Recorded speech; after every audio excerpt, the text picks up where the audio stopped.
Meeting of the Horsham Planning Committee. Are we okay on sound? Okay. Yeah. Okay. I am Councillor Ellis Brown. I will be chairing the proceedings. I shall be supported by the Vice Chair, Councillor Van der Boer, on my left, and the professional officers.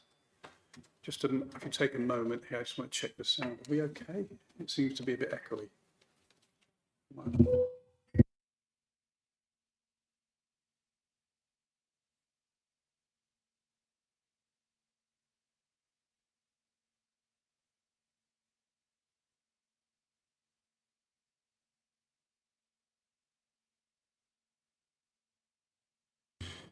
Thank you.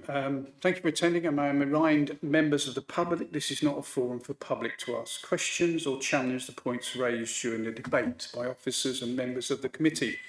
You must not engage with the members or call out during the meeting. If you've requested to speak when invited to do so, please keep to your allotted time. Your comments and discussion points must be relevant to the application the committee is considering. Please refrain from any personal comments relating to the council, officers and members of the committee. We are not expecting a fire drill this evening, so should you hear the alarm, please make your way to the nearest fire exit located in the two far corners of the chamber. And we assemble outside the Lind, very appropriately, we assemble outside the Lind Frost Public House.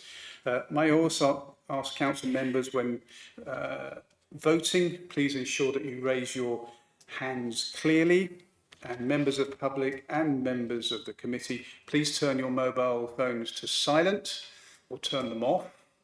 And when speaking, make sure that you turn the microphone on. And when completing your speech, please make sure you turn it off. When members are voting, make sure your arm is clearly raised. I've mentioned that ward members who are in that for the ward that application is being considered, you're not entitled to vote. Before we proceed, could the officers here this evening and the barrister with us this evening please introduce themselves, starting with the officers on my right.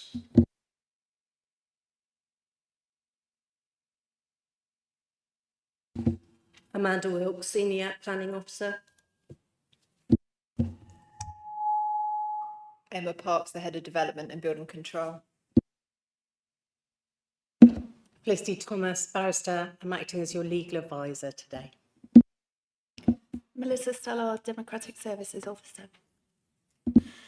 Thank you very much. Are there any apologies for absence or notification of substitute this evening? Yep, we've had apologies from Councillor Jay Mercer. No substitutes. Okay, thank you. Do we accept these the minutes of the 17th of June as a true and accurate reflection of the meeting held? All those in favour? Agreed? Agreed. Thank you very much. Declaration of members' interests. Any changes to the declared interest of the members? Okay, thank you. Only one announcement from me, and that's regarding item 6 on the agenda. Ward Councillor Jill Perry is not able to attend this evening, so a statement will be read out by the officer on her behalf. Regarding appeals, any points regarding the appeals? No? Okay, thank you. Moving on to the first application, which is DC 21-2013, land at Parsonage Farm, Deer Park, Henfield. Please could the officer make the representation to committee? Thank you. The application is for outline planning consent for up to 235 dwellings, including 35% affordable housing, with an improved vehicular and pedestrian access via London Road, the provision of public open space and associated infrastructure and landscaping with all matters reserved except access. By way of housekeeping, please note that there's been one further neighbour objection letter, which was received on the 14th of the 7th, 25. This doesn't raise any new issues above those addressed in the report. Also, please note that there's a typographical error noted in paragraph 4.1 of the officer report under the heading, how the proposed course of action will promote human rights. The words, notwithstanding that the cycle which at the beginning of the human rights paragraph should be deleted as this is a typo error. Thank you. Moving to the slides.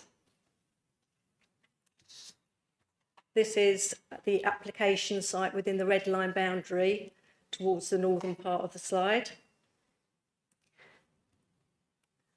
This is the constraints plan from Parsonage Farm, which shows the public rights of way, the Deer Park development, the Grade 2 listed building Little Beckley, and the built-up area boundary of Henfield neighbourhood plan, as well as the ancient woodland parsonage wood.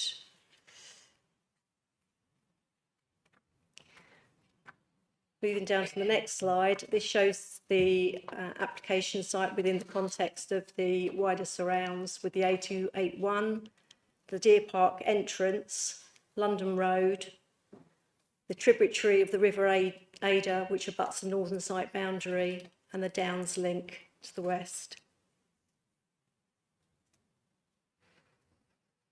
The next slide shows the developed area within the purple line of the slide and the open space at the top in the northern part of the site.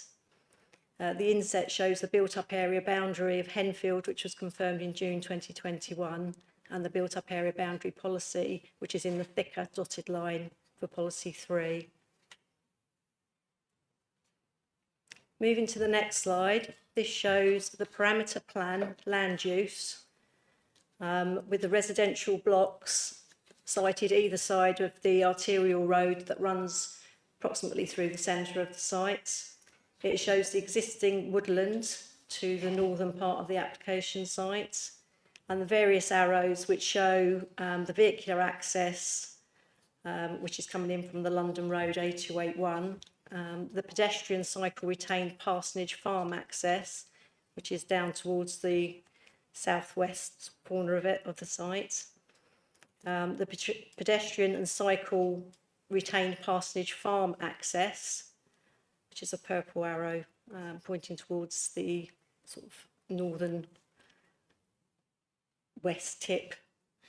The existing pedestrian access points and the potential farm access points, as well as the proposed pedestrian, cycle and access points and the farm access.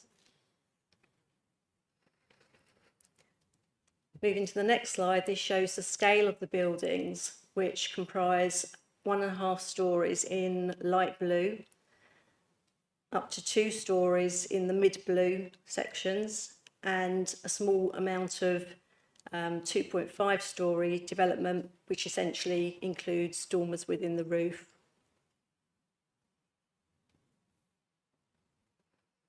The next plan shows the illustrative master plan.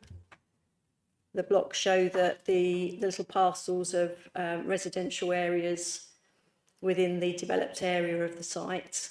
It shows the nature reserve at the top of the slide, adjacent to the ancient woodland.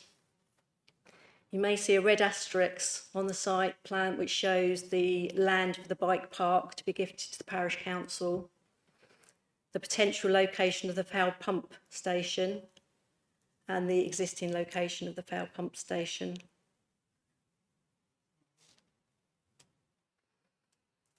The following slide shows the Southern Gas Network pipeline and the pinch point where the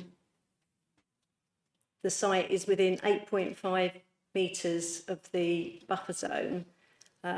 Southern Gas Network have said that the dwelling should be 9 metres from the buffer zone.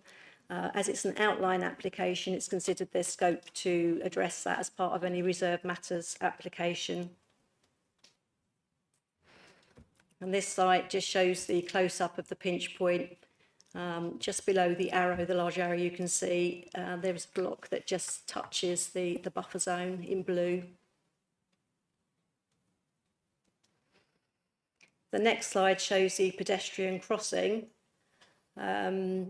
which is in the centre of the pink area. That's going to be 1.8 metres wide. On the southern side of the road, there would be a 2 metre wide footway connection which extends south by approximately 80 metres. And on the opposite side of the road, the extended footpath, which then meets up with the existing footpath where there is a bus shelter. This application shows the visibility displays for the horizontal visibility displays, which are 2.4 metres by 120 metres in the secondary direction and 2.4 metres by 50.9 metres in the primary direction. It's generally been agreed with West Sussex County Council that the applicants can deviate from the vertical visibility display distance to 1.5 metres in height, and this particular slide shows the hedges and the work that would need to be done to ensure that visibility displays were acceptable, and they've accepted that and raised no objections. Just turning to some photographs. This is the existing agricultural access onto the A281. And it shows you the sites that to be developed in the north-east sort of corner of the application site. And these photographs show views to the west towards Parsonage Farm. If you just look in the bottom left-hand corner, you can see the existing road or track, which then extends down the gravel track towards Parsonage Farm. And then looking north-east and north across the site from the public right-of-way 2526. The following photographs show views across the north-east of the application site from the public right-of-way 2543 and also through the gap in the boundary hedge which sits between Deer Park and the application site. The site is located on the western side of London Road and north of the existing residential development known as Deer Park. The site benefits from an existing agricultural access onto the London Road to the site's eastern boundary and has existing access to Parsonage Farm from Deer Park. This outline application seeks to set the parameters in regard to land use, access and scale, including the building heights, and the principles for the future design of a detailed scheme. Up to 235 dwellings would be located in the central and southern part of the site, sited either side of the primary vehicular access route. The application site has been allocated for development of approximately 205 dwellings in the Henfield neighbourhood plan. That's 30 more dwellings than are set out in the neighbourhood plan. The application would deliver 35% affordable housing of a mixed type and size, which would be secured as part of the Reserve Matters application that broadly provides 57 affordable rent dwellings, 25 shared ownership dwellings, and 153 market dwellings. As shown on the slides, there is a high-pressure gas pipeline that crosses the site. Southern Gas Network have been consulted and have raised no objections, subject to the condition that all built form remains outside the 9-metre buffer zone. Given that the application is outlined, this can be addressed at Reserve Matters stage. The Health and Safety Executive have also been consulted through the online web app as the site falls within the 150 metres consultation buffer zone. Their automated response has advised against the grant of planning permission. As recommended in the automated response, officers have contacted the HSE for more detailed advice. However, to date, which was from the start of June, there has been no response to that request. Members are advised that the local planning authority is required under legislation to give the HSE 21 days advance notice if the local planning authority is minded to grant planning permission against this advice, must allow the HSE to consider whether to request that the Secretary of State for Housing, Communities and Local Government call in the application for their own determination. Your officer's recommendation is to be minded to grant outline planning permission in consultation with the HSE, subject to appropriate conditions and the completion of a Section 106 legal agreement. Thank you. Thank you very much. May I invite the first speaker, which is Douglas Hilton, please. You take a seat. Table there on its own will be perfect. And you have 3 minutes. Thank you. You need to turn your microphone on. The button on the right. Thank you, members of the Planning Committee. Whilst understanding the need for this development, I'm here to object on my behalf and on behalf of a number of Deer Park residents to two specific parts of the planning application. The Maid Henfield Neighbourhood Plan, democratically approved with 90% of the Henfield residents voting in favour, details a number of policies for developments to follow. The applicant has ignored several of these policies and is clearly in breach of some of them. Specifically, policy 211C states dwellings should be 2 stories in height. A small number of 2.5-storey dwellings will be supported in low-lying areas away from the existing built-up area. The applicant is applying through the parameter plan scale to define the principle of where those 1, 2 and 2.5-storey dwellings are going to be. The parameter plan scale shows the 2.5-storey dwellings in the highest part of the development and directly facing the existing Deer Park properties and are totally out of keeping with the current build surroundings. There must be a pre-commencement condition requiring that the parameter plan defining the location of the 2.5-storey dwellings be resubmitted for approval, with the 2.5-storey dwellings being located in the northern low-lying areas away from the existing built-up areas, so that the policy 211C of the Henfield Neighbourhood Plan is met. The other significant point is retained access to Parsonage Farm using lockable bollards to prevent other traffic using that route. This will be insufficient to stop other traffic using the route as a cut-through, as it's unlikely that the bollards will be resecured every time that farm traffic passes through. The traffic assessment report suggested over 130 movements an hour from the new development, with 66% of it heading south through Henfield or just into Henfield. They are likely to see it as a desired route if it's not secured. There should be separation of traffic in the new development from Deer Park, with permanent bollards that do allow pedestrian and cycle access and only emergency vehicles to get through, but all traffic associated with Parsonage Farm and the new development being routed via the new road that's going to connect to the London Road. The roadway in Deer Park is unadopted. It's a shared use green lane private drive where the houses directly face onto the shared surface. It would not be safe if the new development traffic were to use it as a cut through. This shared lane is only 3.9 metres wide.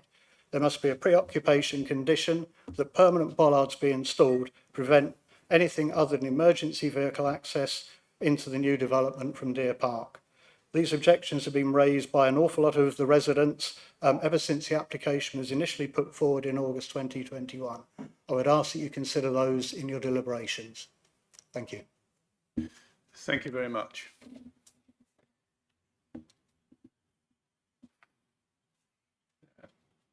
No, come back just yet, do you? Okay.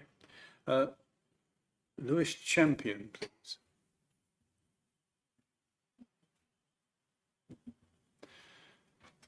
And you have 3 minutes. Thank you. Thank you. I've, at the risk of being a broken record, but the concerns that Doug Hilton just raised are pretty much shared by myself, and also on behalf of the Residents Management Committee of in Deer Park. This is not an objection to the actual development per se. It actually has a lot of positive elements about it. Obviously provides local housing needs that, as we all know, is a challenge for every single local authority. And some of the design, the outline design, actually does meet quite a lot of the criteria in terms of providing open green spaces, allotments, play areas, good access to cycle and pedestrian routes. So the objection is not per se for the development, but as previous speakers said, is more the nitty-gritty of it, and particularly the location of the buildings that are proposed here as 2.5 story high. I would argue that seen from an east to west axis, that is one of the higher points of the site. Perhaps not from north-south, but certainly from east-west. And by having higher buildings there, will obviously be loss of amenity to existing users, but also to all those users of the footpaths, including the Downs Link. The second one, as was mentioned previously as well, is the access. I would go so far as saying that the existing secondary access to Parsonage Farm, once the road infrastructure is put in place, should be really limited, as the report said, purely for pedestrian and cycle, and in extreme cases, as emergency services. So I would go so far as saying that the only access to the site should be for the new infrastructure being put from the London Road, the A281, because that will minimize also the impact, not only on the existing residents, but also future residents. There is considerable amount, not all the time, naturally, of farm traffic that could pose a safety risk. So far, combine harvesters and tractors, that through a shared surface and potentially the future access there would be an issue as well. That's what I have to say, and thanks for your time. No, thank you. Thank you very much. Invite Gareth Wilson, please.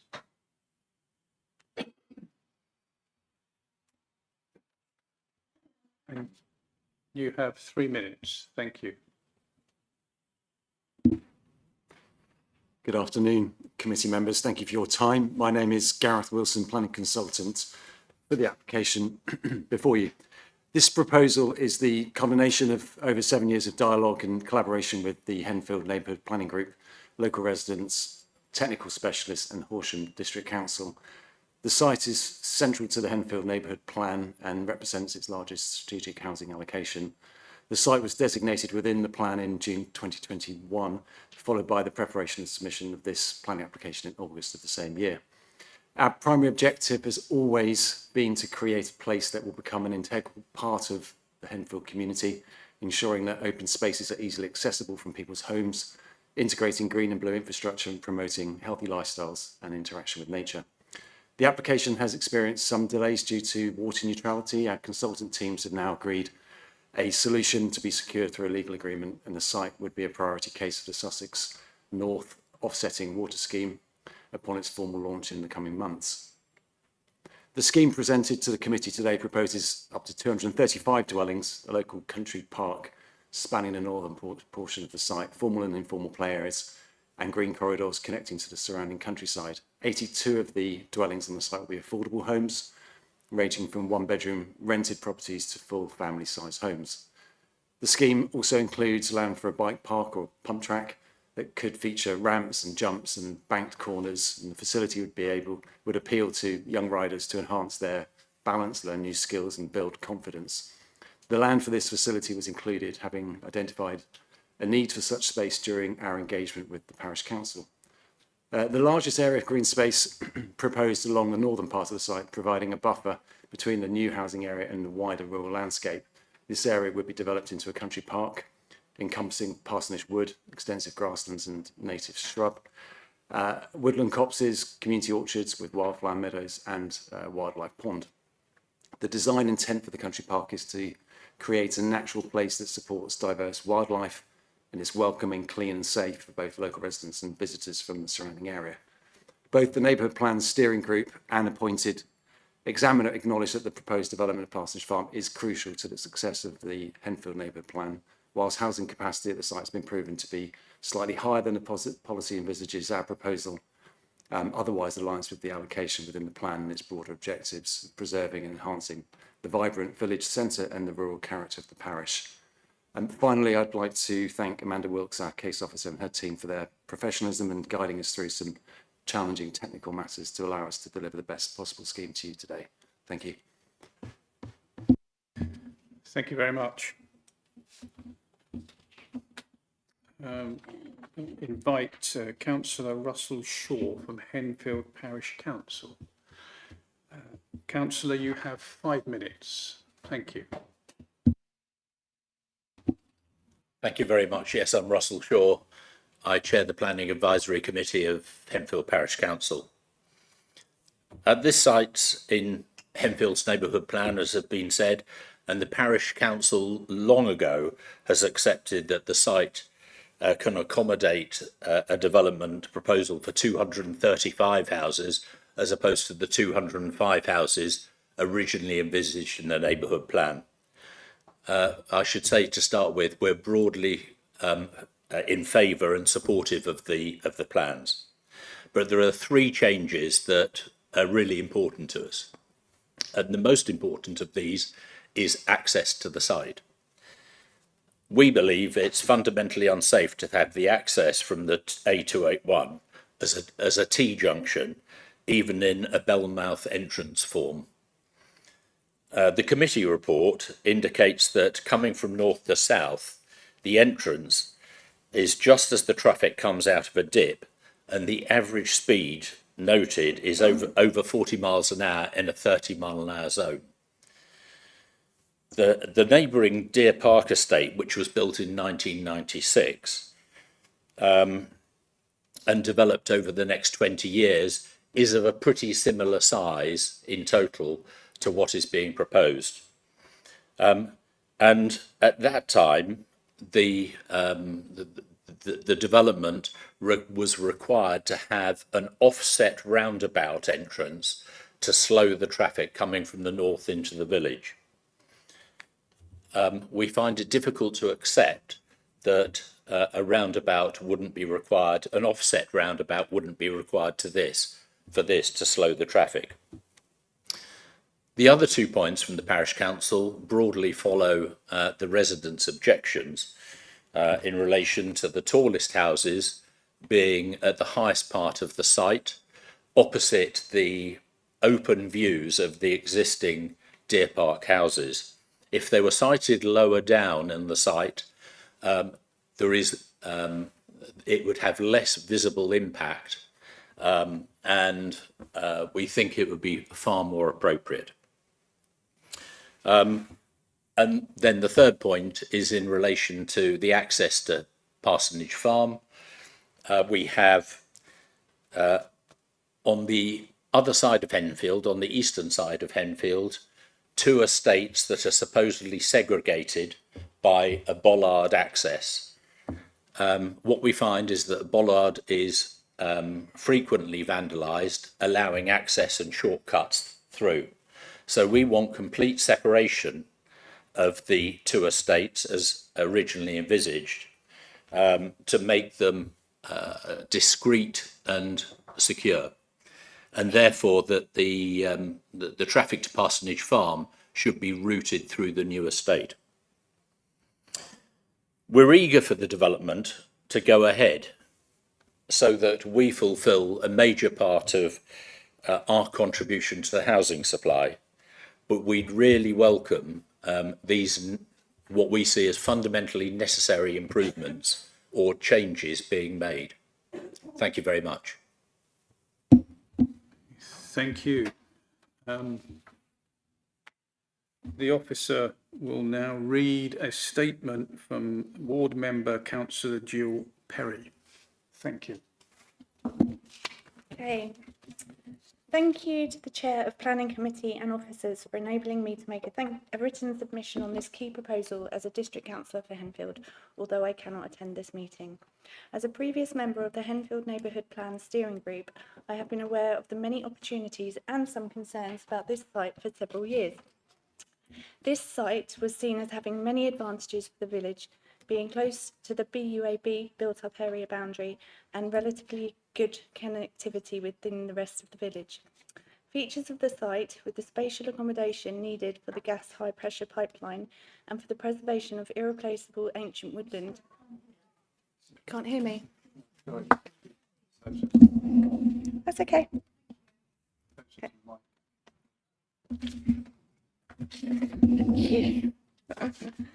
Okay. Meant that an ambition long expressed by the parish council for a nature-rich public access area in the north of the village could be realised. It also offered some much-needed recreational and sports facilities.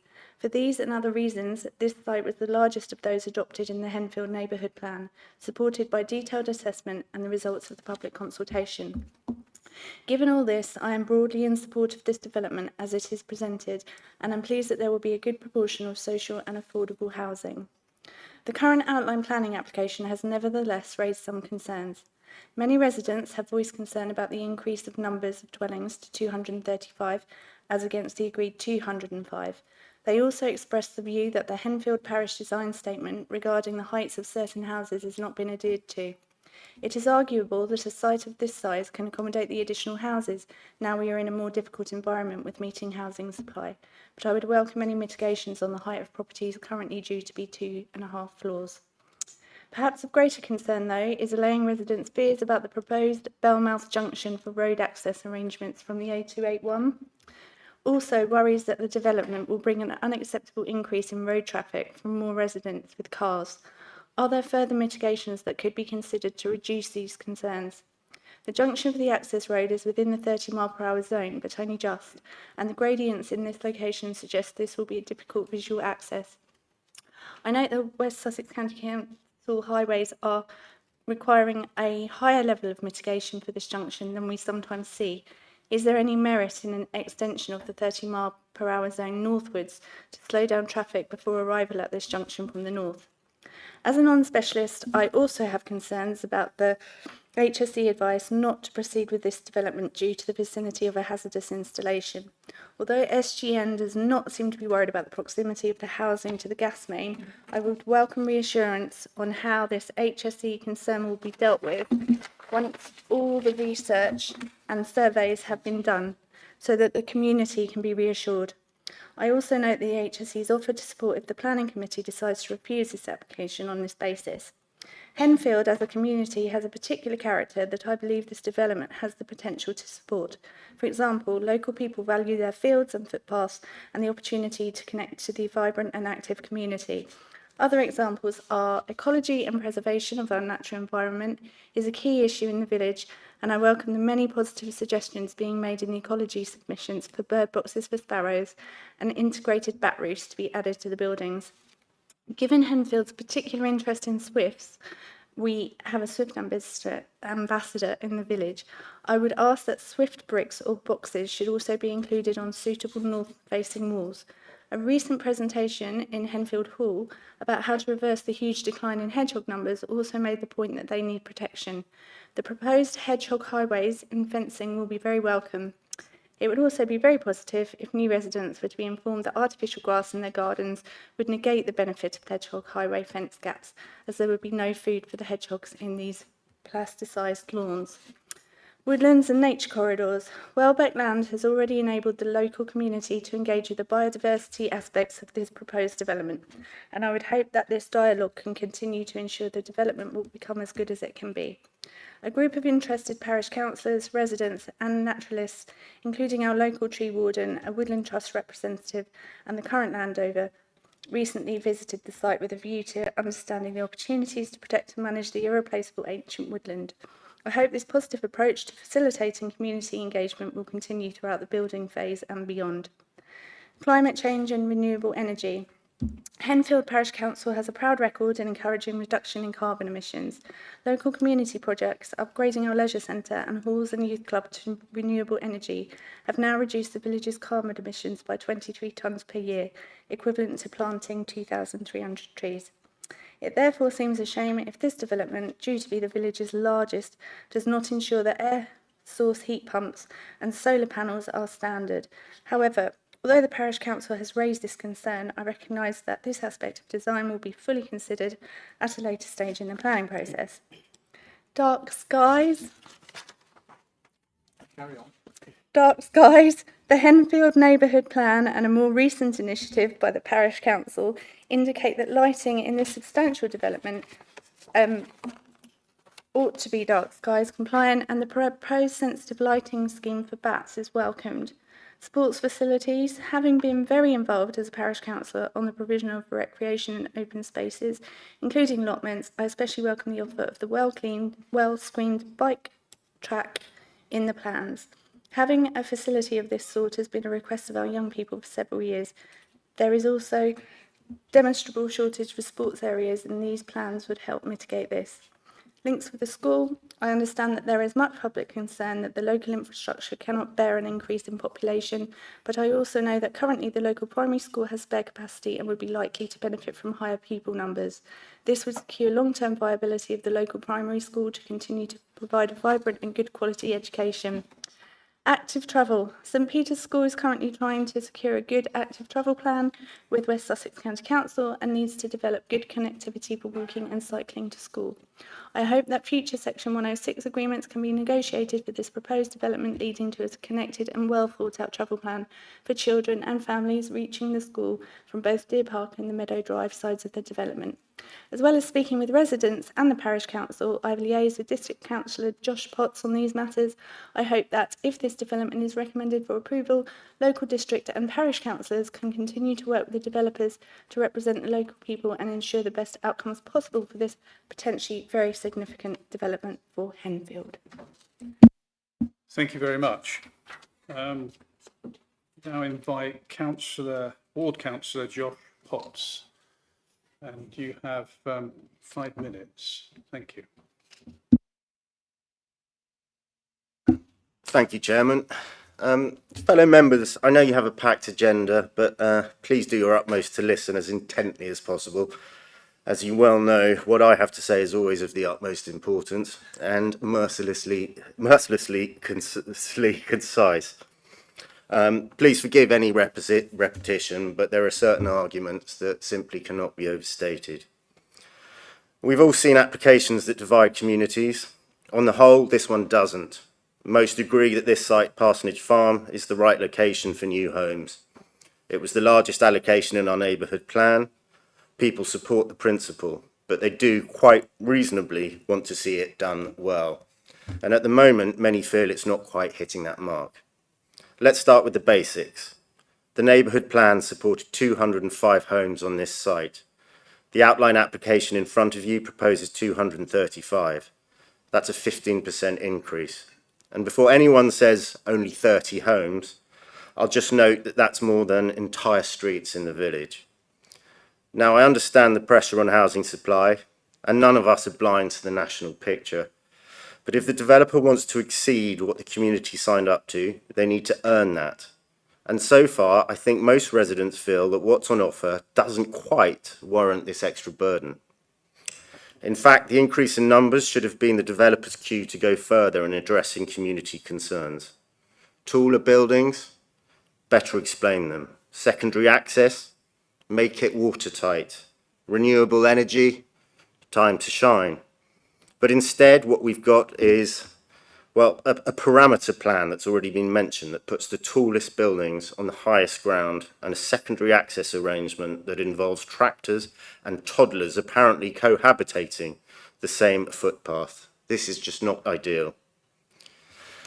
Let me touch on that first point, building heights. The neighbourhood plan says that the tallest houses, the 2.5-storey ones, should be built on the lower parts of the site. This is not a cryptic suggestion or written in invisible ink. It's right there in policy 2.1.1.c, and yet the parameter plan places those taller houses at the top of the site, directly opposite Deer Park, making them more visible, more intrusive, and frankly far more annoying.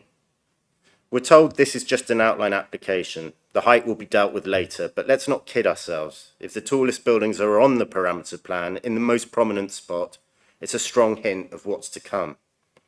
And that's why I fully support what local residents and campaign groups are asking for, a condition on the permission that ensures the final design complies with the neighbourhood plan on building height. That's not unreasonable. That's doing what we said we'd do. Now, secondary access. This is the narrow track that comes in from Meadow Way and Hudson Way, intended for pedestrians, cyclists, and intriguingly, agricultural vehicles. Let me just say there's nothing quite like the thrill of a combine harvester gliding past your dog on the morning school run. Take it from me. But in all seriousness, the idea of this being used by heavy farm machinery when children are using it as a path to school has rightly set alarm bells ringing. The Parish Council, local residents, and the campaign group CPRH have all said exactly the same thing. This route should be for pedestrians and cyclists only. No cars, no tractors, no unexpected machinery. Emergency access, sure. But let's not rely on a token bollard and the hope that everyone behaves. Moving on to the main access and highway safety, The Belmouth junction with the A281, it's just within the 30-mile-per-hour zone. And when I say just, I mean if you blink, you'll miss it. There's real concern about visibility at that junction, especially with the gradient and traffic coming from the north. Highways haven't objected, but they've asked for more mitigation than usual. That in itself should raise a flag. The ideal, in my opinion, and it has already been mentioned, would be a roundabout. Let's not forget this will be the new entrance to the village. That cannot be overstated. Access to 235 homes at the entrance to the village on this stretch of road are best served by a roundabout that will most effectively slow traffic and minimise potential dangers. I would argue besides that if ever there was a case for extending the 30-mile-an-hour zone northward, this is it. Slowing traffic before it reaches that access point would help everyone sleep a little easier, not least parents with kids walking or cycling across it. I urge members to ask the developer to look again and to do everything they can to mitigate risks now, rather than a reliance on dubious baselines clearly insufficient for future needs. And now to the gas pipelines and the Health and Safety Executive. The HSE have issued an advice against on this application due to proximity to the high pressure gas pipeline. Now, I'm no expert, but when a statutory body with safety in the name says don't do it, it usually merits more than a shrug. SGN hasn't objected, but until all risks are clarified, and more importantly, publicly understood, there will be unease. We need transparency here, not just box ticking compliance. So as officers have mentioned, I hope that comes in due course. And while we're on the subject of things that really matter to the people of Henfield, ecology and climate, this village doesn't just talk about the environment, it acts. Henfield has reduced its carbon emissions by 23 tonnes a year through local initiatives. We have residents planting for pollinators, protecting woodland. And yes, as has already been mentioned, we even have our own Swift ambassador. You don't get that in every village. So when residents call for Swift bricks, integrated back boxes, hedgehog highways, and the protection of ancient woodland, they're not asking for gold-plated extras. They're expecting developers to meet the same environmental standards that the community holds itself to. And frankly, that is fair. These aren't just nice ideas, they're measurable, enforceable features, and they should be secured now, either through conditions or through Section 106 obligations, not kicked down the road to reserve matters and quietly forgotten. I ask this committee to be clear today that these features must be delivered. These include Swift bricks on appropriate north-facing elevations, hedgehog highways, gaps and fences with restrictions on artificial grass wherever possible, bat roosts and bird boxes as part of an integrated ecological plan, the protection of ancient woodland through long-term management with community involvement, and a firm commitment to dark skies compliant lighting throughout the development, not just for bats, but for the character of Henfield that sits on the edge of our increasingly precious dark sky reserve. On climate, we must go further. Councillor, could you bring your comments? I am bringing it to a close right now. Thank you, Chairman. This development is going to be the largest in the village. It should not be heating homes with gas boilers by the time it's built. Air source heat pumps and solar panels must be standard, not just in marketing brochures, but in the bricks and mortar. So I urge you, as members of this committee, to insist on these features now, because once outline is approved, the leverage is gone. Chairman, I'll close with this. We know that change is coming. The question is whether it's change we shape or change that shapes us. Henfield chose this site, but it also chose a plan, a voice and a standard. And I ask this committee today to respect all three and ensure this development earns its place in the village. Thank you for your leeway, Chairman. Can I just say before, with the case officer's responses, can you really detail out this road for us, please, with some maps and stuff? Because I think we need to fully understand that.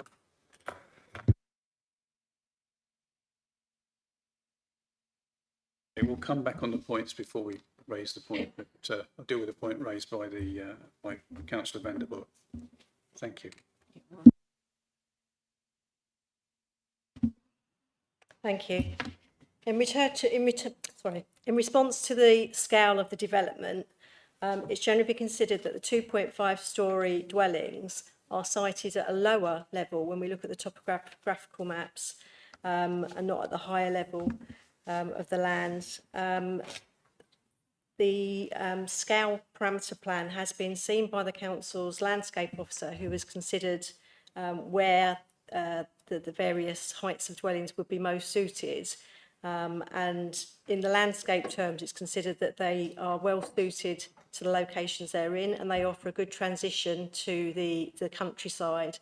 I think it's also important to remember that 2.5 dwellings are often just dormer windows in the roof and not necessarily significantly higher than a normal 2-story dwelling.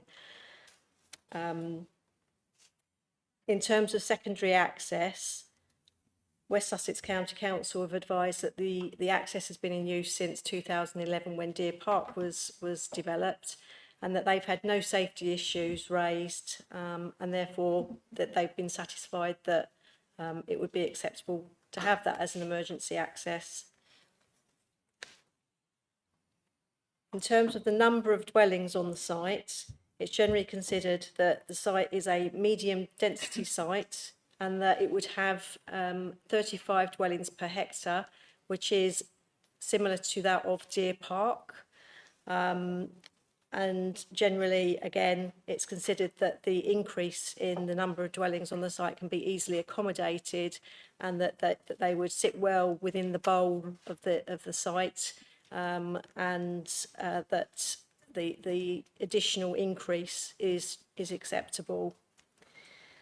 In terms of the site access, the West Sussex County Council Highways team have visited the site, as have the Road Safety Audit team, who are an independent team, and they have considered that the site access is safe, and that, subject to various mitigations which are set out in the report, that they raise no objection. It's noted about the 30-mile-an-hour speed limit and the Bellmouth access. It's considered that the access would support two-way traffic movement in accordance with the Manual for Streets guidance, and it's recognised that the speed limit of the A281 changes from the national 60 miles per hour to 30 miles an hour, approximately 15 metres from the existing farm access located to the north of the existing residential settlement boundary. As previously stated, the proposed access has been subject to a stage 1 road safety access and audit, and the site has been visited by West Sussex County Council Highways and the Independent Road Safety Audit team. They are satisfied that the access design, based on the topographical survey, is acceptable, and the original recommendation that the 30-mile-an-hour zone should be extended northwards, as set out in paragraph 3.2.1 of the Stage 1 Road Safety Audit. In respect of that, West Sussex County Council Highways have advised that given the proposed access is designed to the recorded vehicle speeds, there would be no reason or requirement to alter the existing speed limits. Sorry, yeah.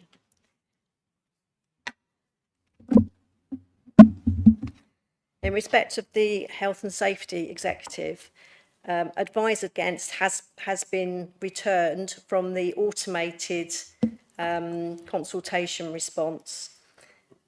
We have emailed the HSE at the beginning of June with further information.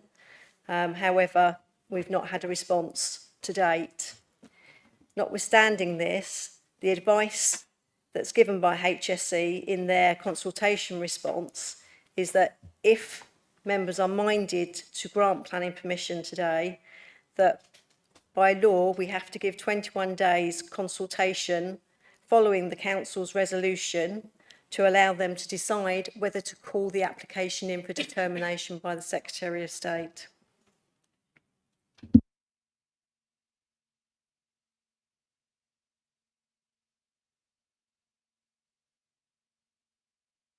I'll open this up to debate, so I can just gain the access, but we'll see what happens. Okay. Councillor Trollope. I'm sorry, I didn't understand that last point about the obligatory consultation. Do you mean in terms of the Health and Safety Executive? correct, yes. So there are certain types of application which we're required to notify the Secretary of State about before we issue a decision. And one of them is if the Health and Safety Executive has concerns. Now, as we've outlined, their concerns relate not to a kind of a technical expert reviewing it, but an automated response based on the parameters of the application that we put in. Many statutory consultees offer this kind of online portal process rather than actually a human commenting on it. But obviously following that initial online portal response, we did then seek a real person response from the HSE, but none has been received. But notwithstanding that, the law says we have to give them a further opportunity to raise concerns prior to the determination of the application and post a resolution to grant. I hope that makes sense, Councillor Trollope. I think so. And if they recommend that it's not safe, then what happens to our decision? Well, ultimately, the Secretary of State may call it in. Okay, thank you. Mr Van der Boer. Yeah, just if we can get some detail on those maps for the farm access, it's all rather confusing.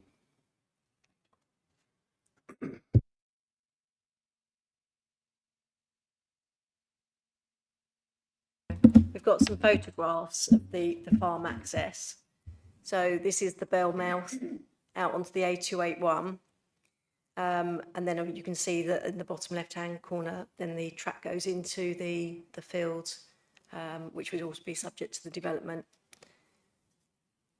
Do we have a plan? No. No. Got- Understand it. So Why is that? This plan just shows, it obviously shows the vegetation which needs to be cut back in order to get the visibility displays. The access point is just where you can see the blue areas, goes in there, and then the visibility displays are in pink along the road.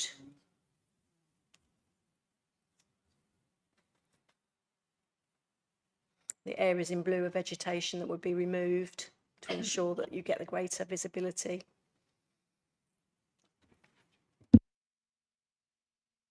Yeah, sorry. So that's the 281 we're looking at there, It is. and those are those two red line dotted dash lines. What are they?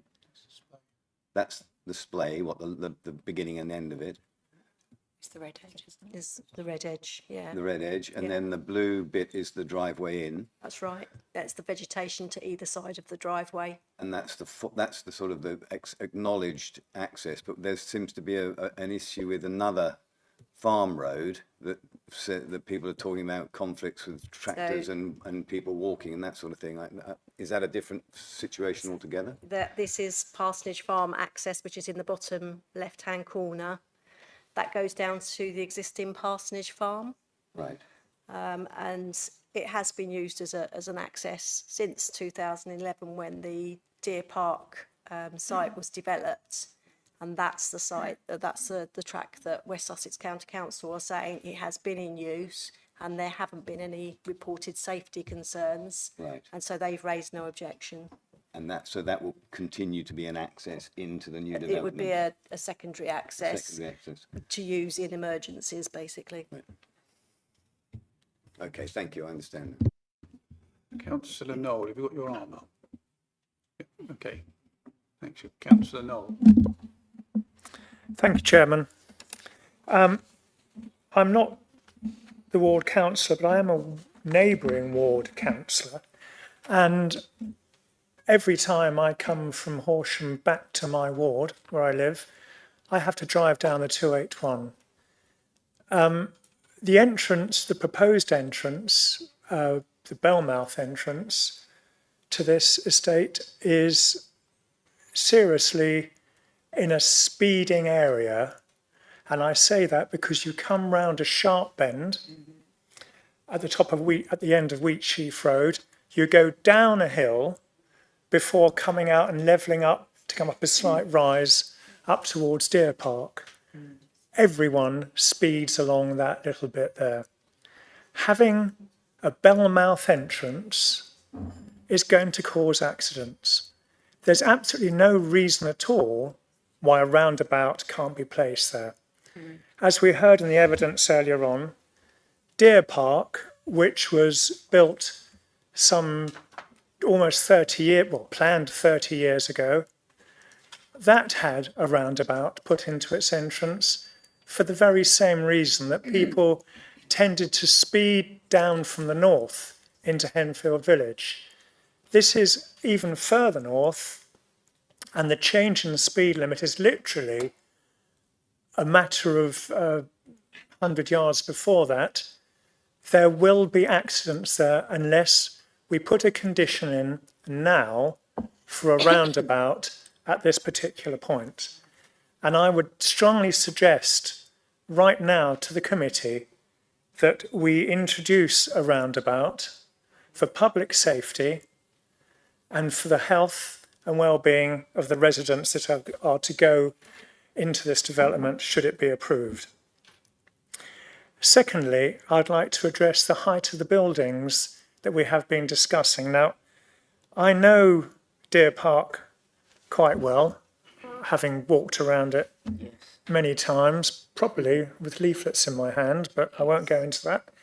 But the rear part of Deer Park, where these 2.5-storey buildings are being proposed at the moment, because it was the highest part, and it certainly is the highest part of Deer Park, I don't know if it is of the new development, but it was the highest part, and right at the edge, so being a mixed development of houses from 5-bed houses down to little 1- and 2-bed apartments, the big houses all got put at the back because they had the best views across the countryside towards the Downs link.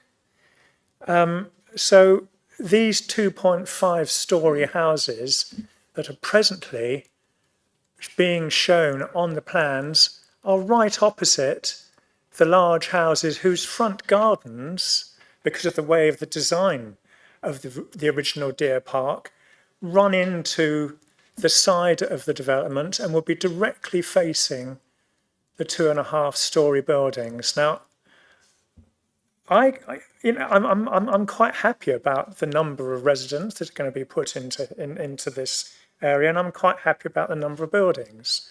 But I do think some sensitivity has to be brought in to the idea of where the 2.5-storey buildings are going to be placed. And I really think at this stage, when we're about to approve it, or certainly considering approving it, we should bring that in as a further condition to have them replaced to a less obtrusive area of the development. So those are the two main things. I do totally understand the farm access and the fact that we're going to have combine harvesters possibly coming into conflict with school children, so that has to be looked at as well.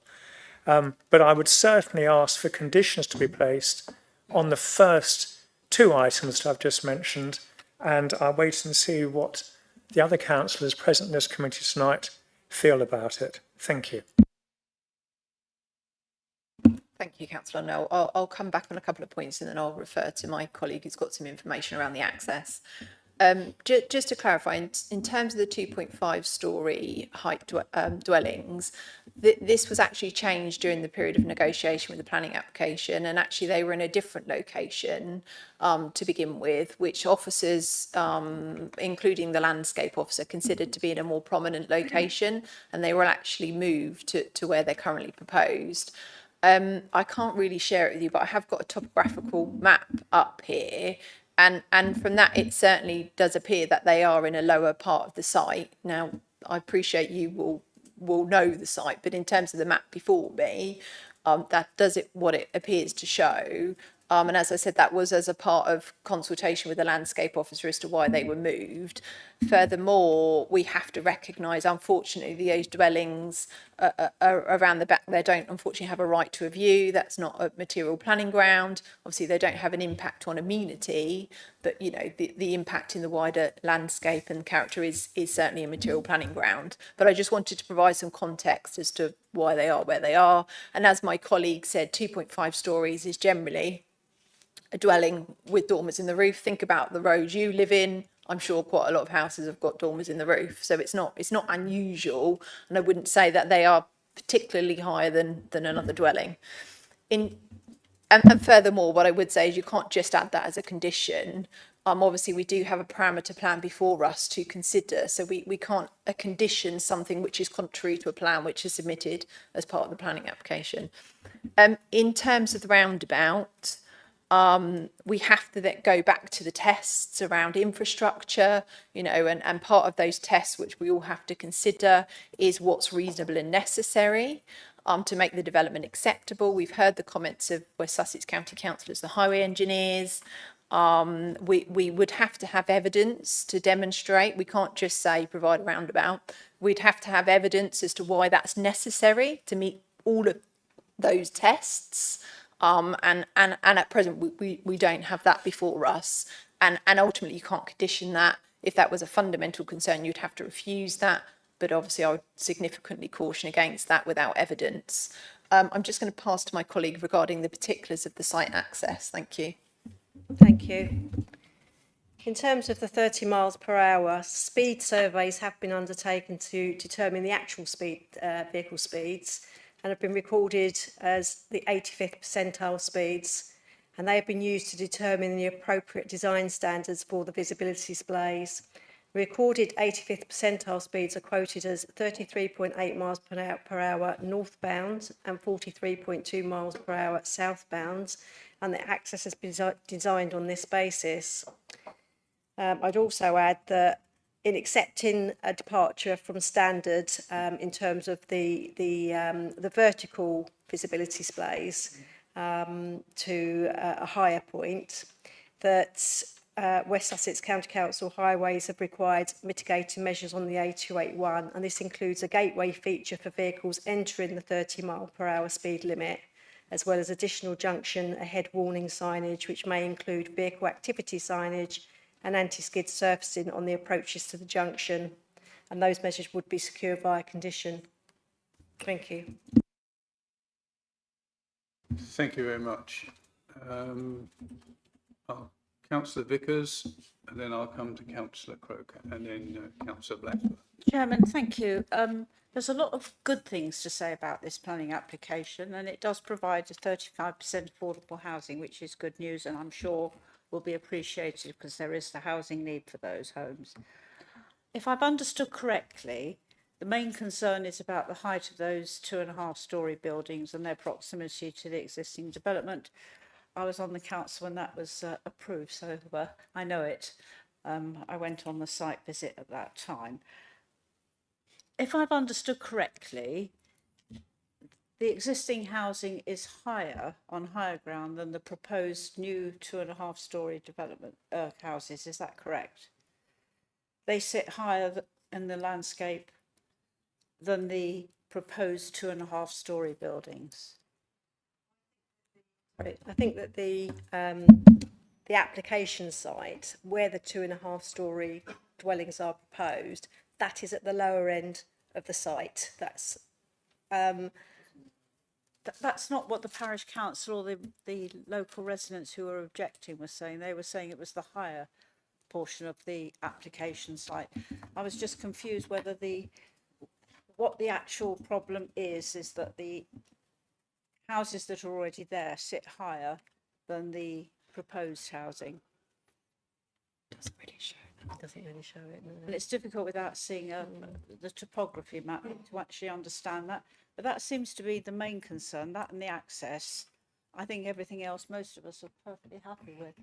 From the topographical maps, it does appear that the land rises as it goes south, but obviously I can't comment on the particular characteristics of.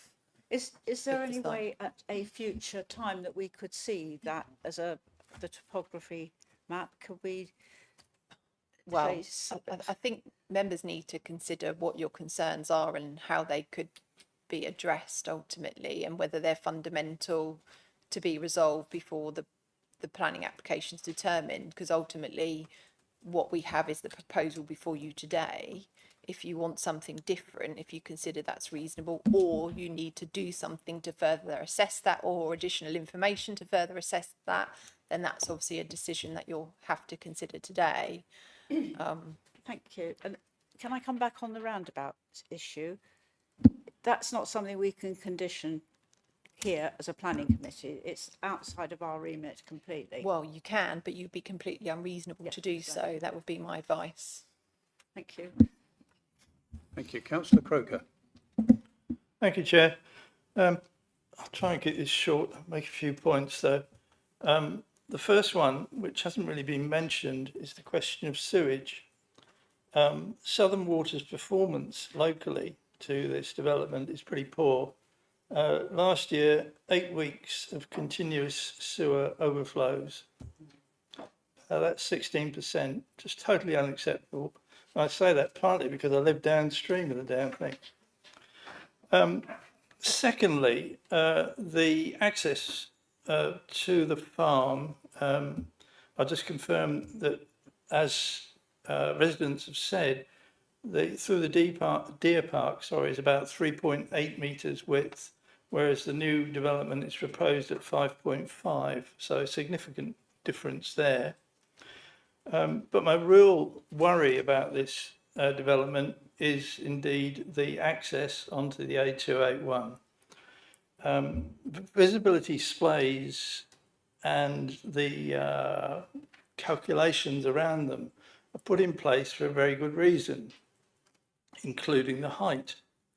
And I think, having read West Sussex comments, I just think it's a weak, feeble excuse. And there are better solutions. I'll leave it there. Thank you. Thank you. Councillor Blackburn. Thank you, Chairman.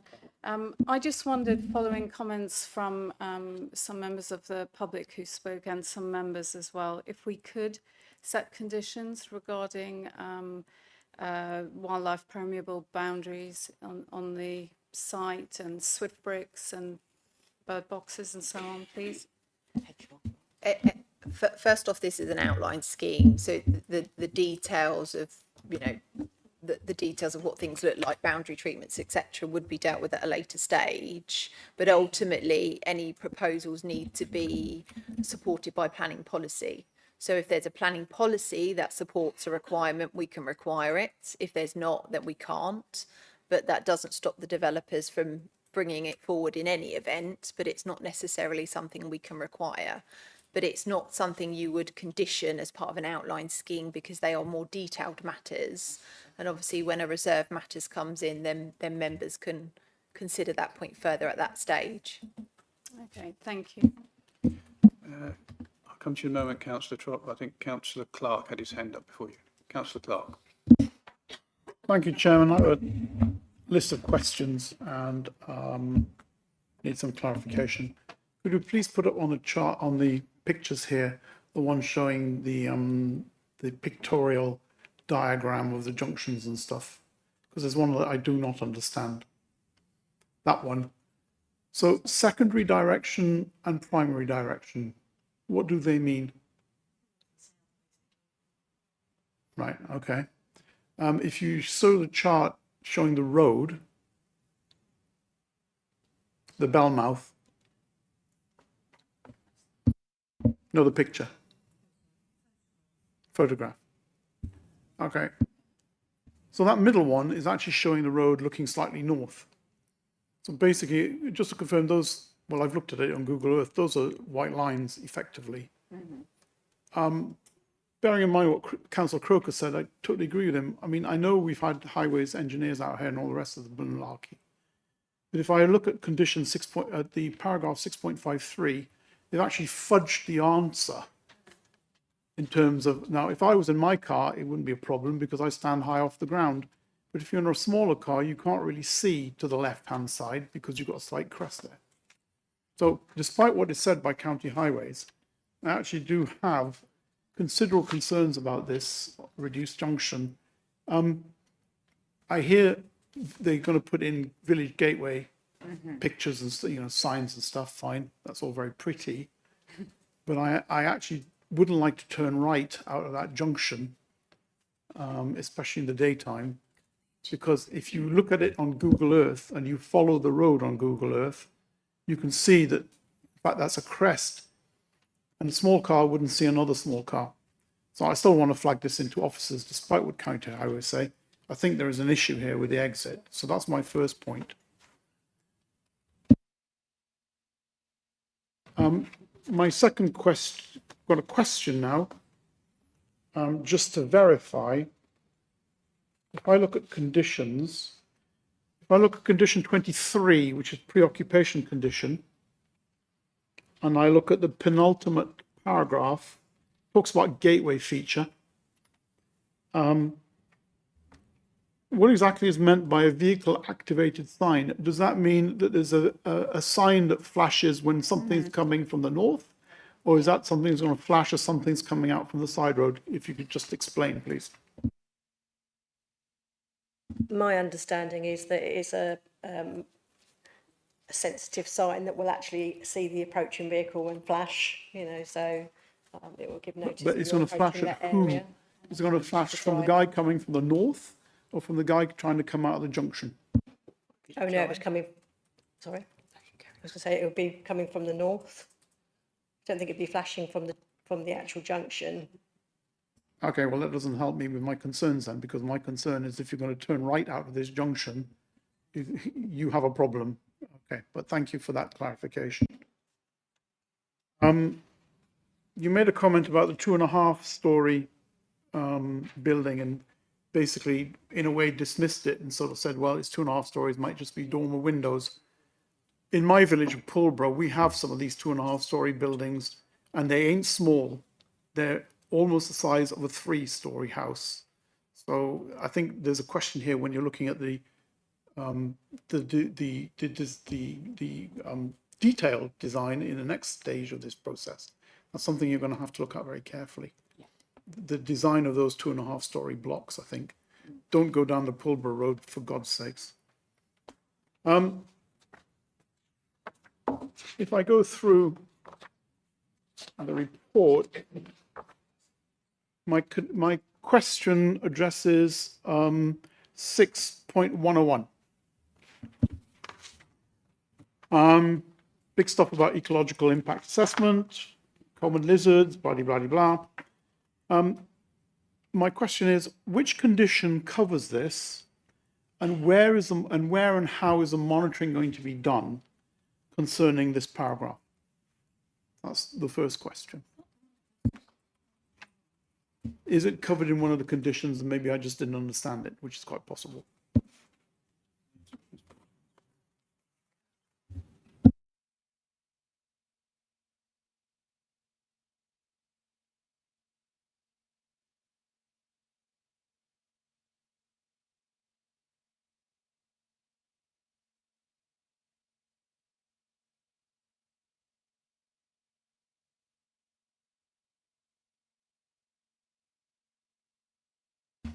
If it isn't covered, maybe it should be added.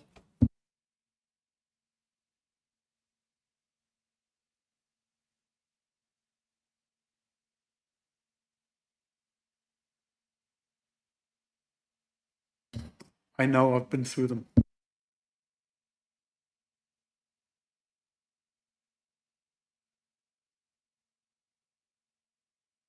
I just wondered if it was covered by 34, but the way 34 is written doesn't speak to me, I'm afraid.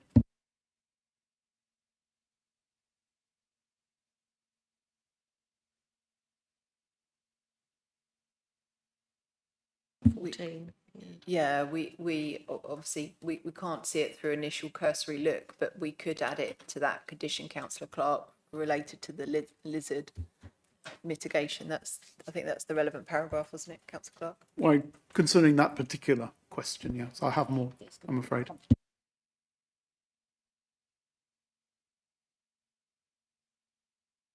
If I may continue, Chairman, sorry. Certainly, yes. Under condition 12, commencement condition, it talks about the trees that are being felled and adjusted and stuff.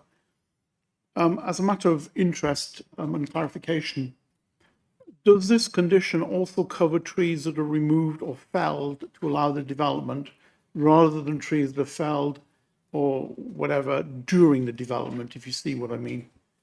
In other words, you'd end up with having to replace more trees. That's what I'm looking to understand. Well, there is a tree survey that identifies the trees to be removed on the site and protection measures for trees to be retained, which obviously as part of the proposal should be adhered to. I just work on the principle that every tree removed should be replaced, basically, as a minimum. So that's what I'm trying to establish in this condition, is that every tree removed is replaced by a new tree. See what I mean? It doesn't say that.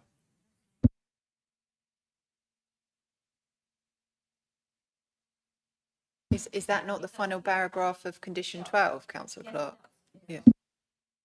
Okay, so it says it in enough clarity, does it?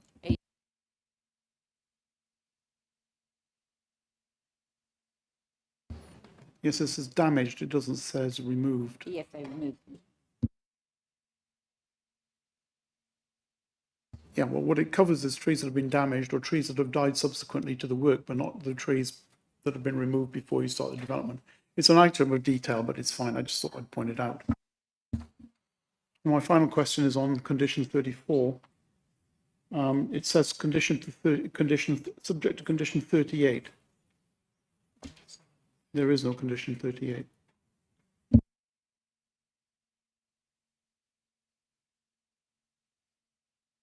Or at least I couldn't find one in my copy. You have found the reptile survey one.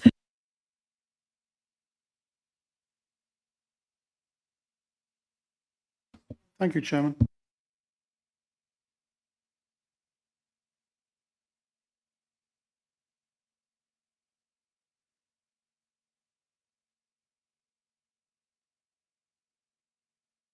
That will be changed, Councillor Clark. Thank you. Councillor Trollope, yes. Thank you. I'm sure everyone will be pleased to know my question is a simple yes, no. And I'm pretty sure I know the answer, but I do want to ask it just to be absolutely certain. It goes back to the height of the houses that are 2.5. Sorry to come back to that. Can the officers give a reassurance that that this will not create any privacy concerns for any properties in terms of lines of sight?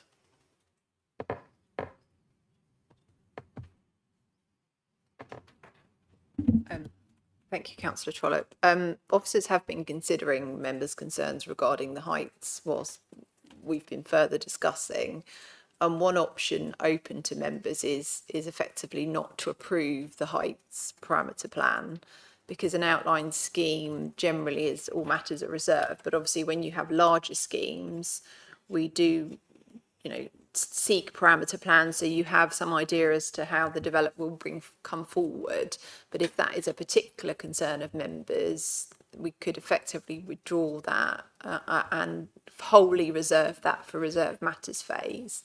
But in any event, whether that something is approved now or not, the amenity of residents would be considered at reserved matter stage, when you would have the full details of the scale and the heights of the buildings. Thank you.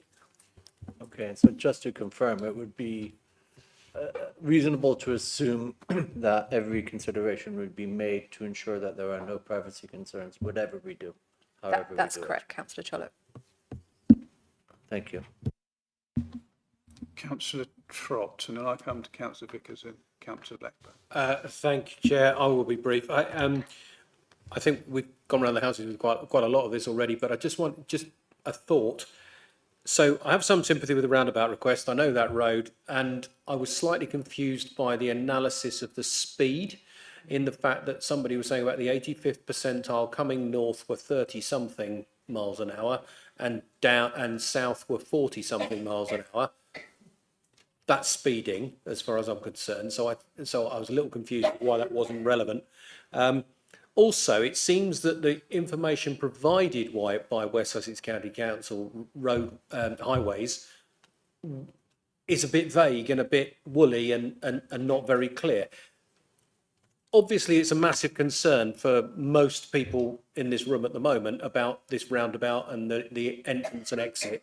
Is there any way of getting West Sussex to do a bit of a re-show on the analysis? I mean, because obviously if we put that in as a condition, it will get booted back because they'll say, well, there's no evidence. Look, West Sussex County Council say this.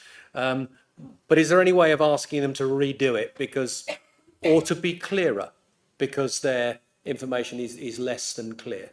Thank you. It is open to members to defer the item to seek further clarity from West Sussex County Highways, but in doing so, I think you will need to be very specific as to what questions we're actually asking them, you know.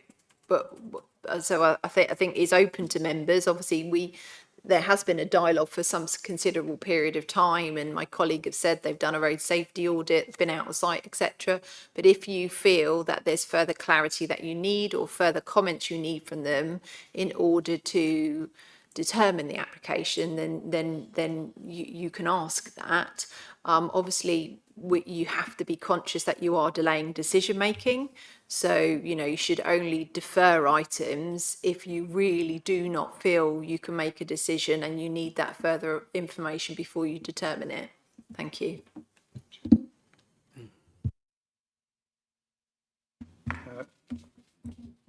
Councillor Vickers. Chairman, I'd like to thank Emma Park for the suggestion that she made about taking out the heights from the outline application part of the decision making. When we do outline applications, we often only do the outline with the access, so that it wouldn't be unusual to give overall permission for the site to be developed, but ask them to come back with the details in the reserve matters to include those heights of the building, so we've got a better understanding at that time. I'd be happy to support that proposal, Chairman. Thank you. I'll come back to you in a moment. Councillor Blackburn. Thank you, Chairman. This might be really quick, and it might be something else for later on for reserve matters. But just regarding the trees and replacing any lost trees with another, that's not really an equivalent. You know, even a number of new trees don't absorb carbon to the extent that a mature tree does. And then obviously there's the habitat implications as well. Now, maybe that's not something that's, you know, properly formulated yet in terms of planning, but just to mention it. Thank you. Okay. Councillor Knoll, and I'll come to Councillor Franklin. Councillor Knoll. Thank you, Chairman. I would like to ask the Chair if it's possible to propose a deferment of this for a shortest time possible to allow West Sussex County Council to re-examine the concerns that several councillors have expressed this evening regarding the speed limits and the possibility of putting in a small roundabout in order to protect emerging and entering traffic into this development.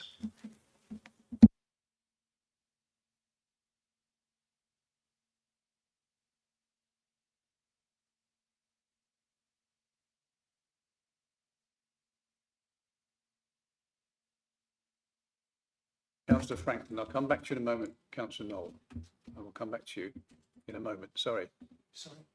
I'll come back to you on your question around deferring for further information in a moment. Thank you. Councillor Franklin. Thank you, Chair. Overall, I think there's a sort of slightly encouraging situation here. We've got residents, the parish council and the developer all really quite in line with the idea of working together to optimise this development, which I think is on the whole quite encouraging. I share concerns about access and the T-junction versus a roundabout, but Councillor Potts raised a point, and I wasn't sure whether this is a condition we could discuss or propose, and it was around the requirement for solar panels or air source heat pumps being conditioned as part of the development, and if there are any comments about that, or other members who might have a thought about that. Yeah. Obviously, those are more detailed matters, and this is an outline scheme. But in any event, we don't have particular policies to require them, and you might be aware that building regulations is on an increasing journey in terms of energy efficiency, and there's consultations around solar panels and everything at the moment. So I think a lot of that, in any event, will be covered by increasing building regulations, but we don't have particular planning policies to require them. Councillor van der Burg. Thank you. Yeah, just a comment on the speed. The 43 going south is because they're decelerating off the national speed limit. Going north is because they're accelerating out of the 30, would be my guess. I don't think you're going to get a different outcome by measuring that again. That's just natural driving behaviour, isn't it? Thank you. No. Okay. Councillor Livingston. Yeah, yeah, I was interested in the comment about changing regulations. There's the Future Home Standard, which was meant to be come out this year, which requires 75 to 80% fewer carbon emissions. Are the developers aware of that? And are we aware of that? Because it will require solar panels, heat pumps, more than likely. Well, we are, as a building control body. I would hope the developers are. Thank you. So those measures are more than likely will be provided in these houses. Okay, thank you. Just going to ask a question to the officers. Thank you.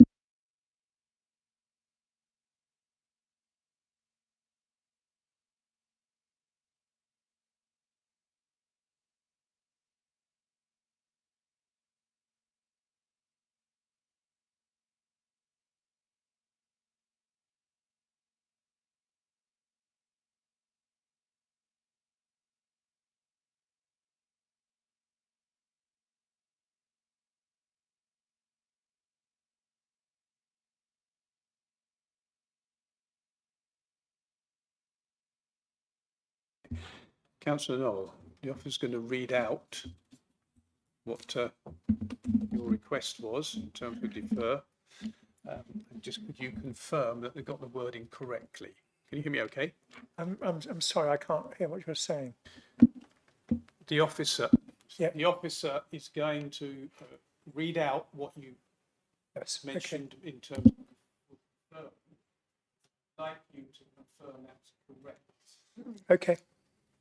Can I just ask one little thing before we go to this, just to illustrate the point? If you go back to the photos of the Bellmouth, you will see the national speed limit is if you can just see the middle top picture. The national speed limit begins a few yards up the road from the Bellmouth.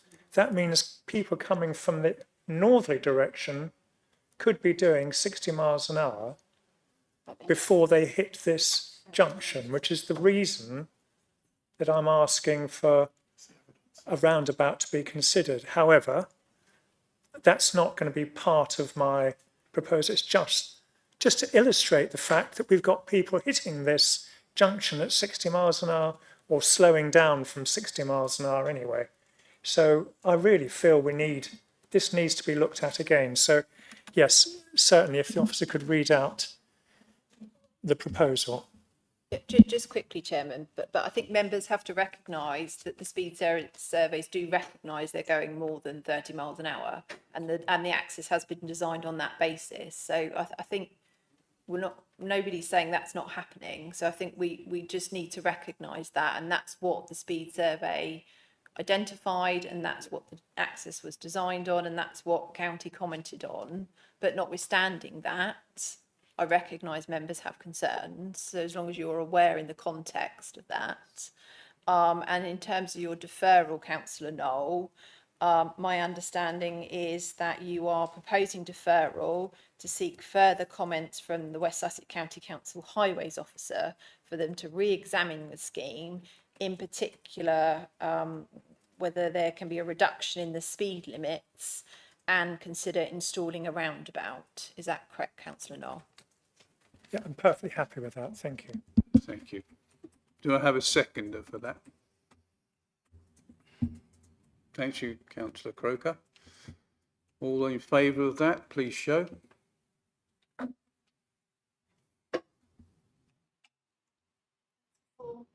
In favour. Okay. All those against?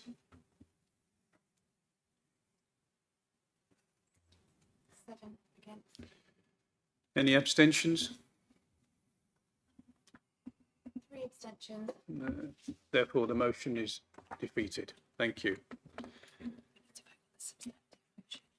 Yeah. Okay. I'm now having one last comment from Councillor Vickers. Sorry. Chairman, Emma Park suggested we took out the parameter plan heights part of the planning application here in terms of what we agreed to. If we were able to do that, I would be prepared to support the application. Councillor Vickers and Felicity do come in if need be. I would suggest that is another alternative motion, so it's clear that you are voting on the recommendation as printed with the conditions, but with the removal of the heights parameter plan. I think that would be the clearest way to proceed if that's something you wanted to propose, Councillor Vickers. And Chairman, I don't know whether this is possible. Is it possible to have a note to the applicant about the concerns on the highways to get them to have another look at it? Yes, as members know, that's not a condition, but if it's something you wish the applicant to review, then we can add that as an informative. Could I ask the office to actually capture that in the minutes, please? Thank you very much. So, Councillor Vickers, could you put forward your motion, please? I'm happy to support the recommendation with the removal of the heights parameter plan. Okay. And the note to applicant. I've captured that second point. Do I have a seconder for that? Okay. All those in favour of that particular motion, please show.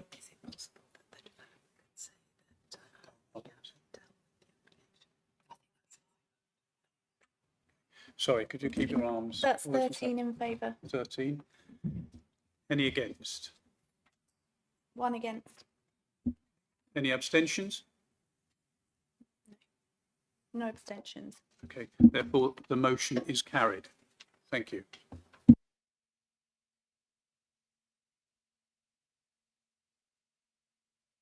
And just for clarity for members of the public, it means the application is approved subject to the motion that we've added to this application. Thank you very much.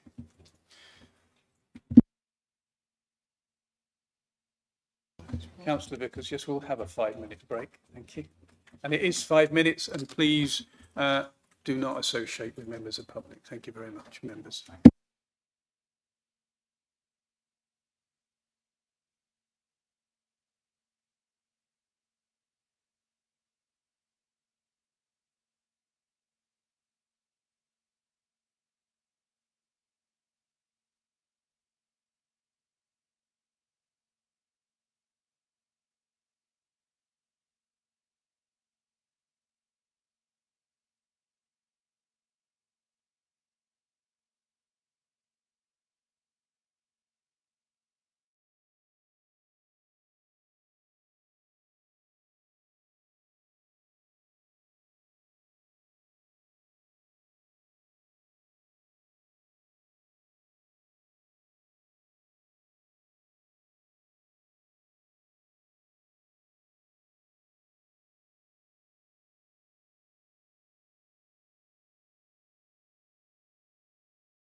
Moving on to agenda item number 7, which is the DC 241581 land at Marringdean Road, Billingshurst. And could the officer please make presentation of this application? Thank you. Hi there, good evening members. This is a verbal update to the application on matters arising since the committee report was published. Firstly, the 15k off-site active travel package has been confirmed, and that comprises 4 locations of dropped curb and tactile paving throughout Billingshurst from the site to the centre to enhance walking route. Secondly, reverse osmosis treatment has been independently assessed as being suitable, and the District Environmental Health is satisfied to finalise the treatment of that scheme via the obligations of the legal agreement. And thirdly, we've had further representation that's received that supplements an existing objection. It does raise issues that are already covered in the committee report, but additional concerns around process and procedure. So moving to the main presentation, sorry, this is an outline application, the site shown red on the slide. It's up to 79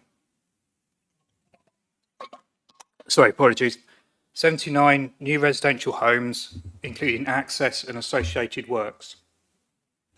As shown, the site is southwest of the settlement, immediately abutting the built-up area boundary. And there's a public right-of-way, number 1932, to the east boundary, and ancient woodland to the north. The council endorsed strategic allocation SD11, that's for 150 homes, is located southeast of the site, hatched. And then Marringdean Road itself is a key movement route in the Billingshurst neighbourhood plan. So the proposal at present is a departure from an age development plan, but notwithstanding this, for the reasons set out in the committee report, officers judge the proposal to be sustainably located for access to existing amenities and services and suitable for new homes.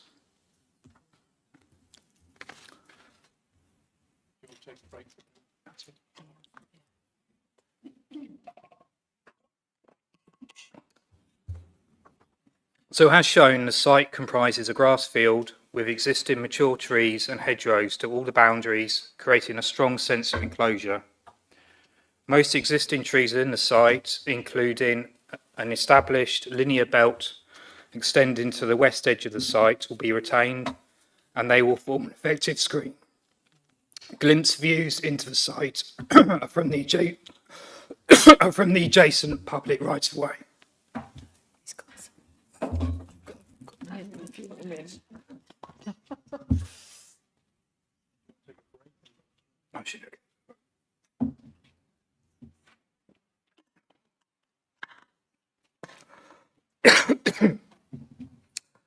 Right, shown on the slide is the land use parameter plan and the indicative master plan. These show the maximum extent of the developable area, which includes 35% affordable housing, drainage infrastructure, open space, including equipped play and managed land, and how they'll be laid out across the site.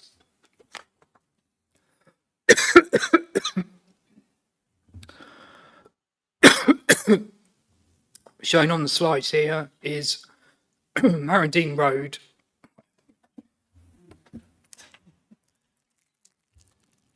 I bought some emergency humbug. Mandy had one as well because she's got a cough, so it's obviously doing the rounds. Oh, should be okay, thanks.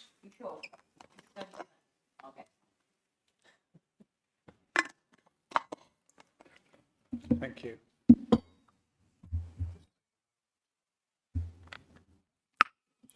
So shown on the slide now is Marringdean Road, existing, a Class C road, and it's the Danton rural character is evident from the photographs. The top pictures are either side of the road. The middle photographs show the 3 metre lit pedestrian and cycle shared access on the south side of the highway, to which the development would link into. On the slide now is a site vehicular access, which will be a new formalised junction on the north side of the road with a separate pedestrian and cycle access to link to the south side, alongside highway works to enhance active travel. Given the recorded 85 percentile speeds, the new access are designed to ensure visibility is achieved by what is required by the Highway Authority, with swept path analysis and stage 1 audit undertaken.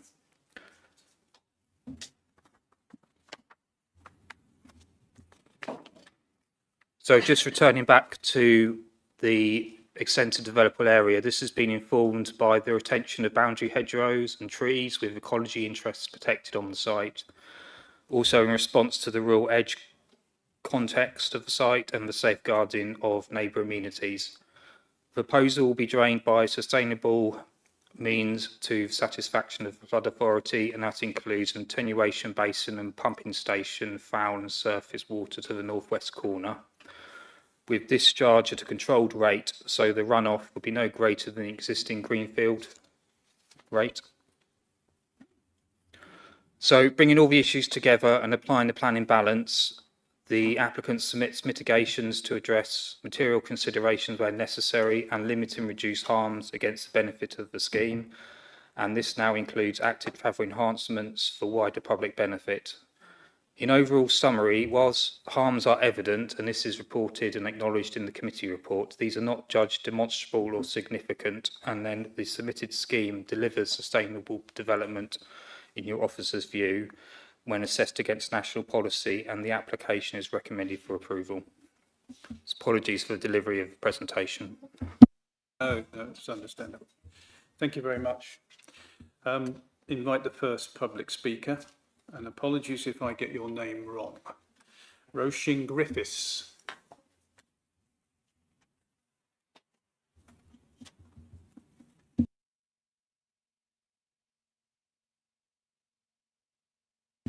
And you have 3 minutes. Thank you.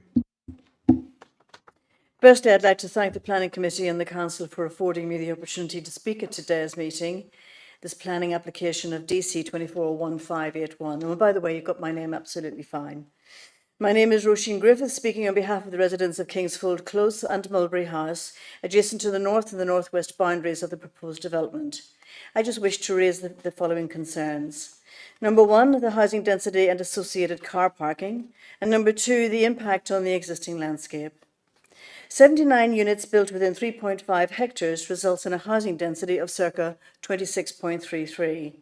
This is much higher than developments in the Marringdean Road area. For example, Honeysuckle 24.65, Woodcroft 18.68, Blackthorn Barn 15.47, and Longhurst 16.29. The proposed density is out of keeping with surrounding developments in the area and needs to be reviewed. Car parking. The current proposed car parking has a total of 139 allocated car parking spaces, plus a further 4 spaces designated for visitors. This needs to be reviewed. The allocation is 15 car parking spaces less than would be recommended by the West Sussex County Council's Residential Car Planning Provision Tool, which would make it 154. And the allocation of 4 visitor parking bays is 16 lower than recommended on the national planning standards, which would make it 20 visitor bays. The impact on the existing landscape. A tree preservation order wood, TPOs, lines the north and northwest boundary of this proposed development site.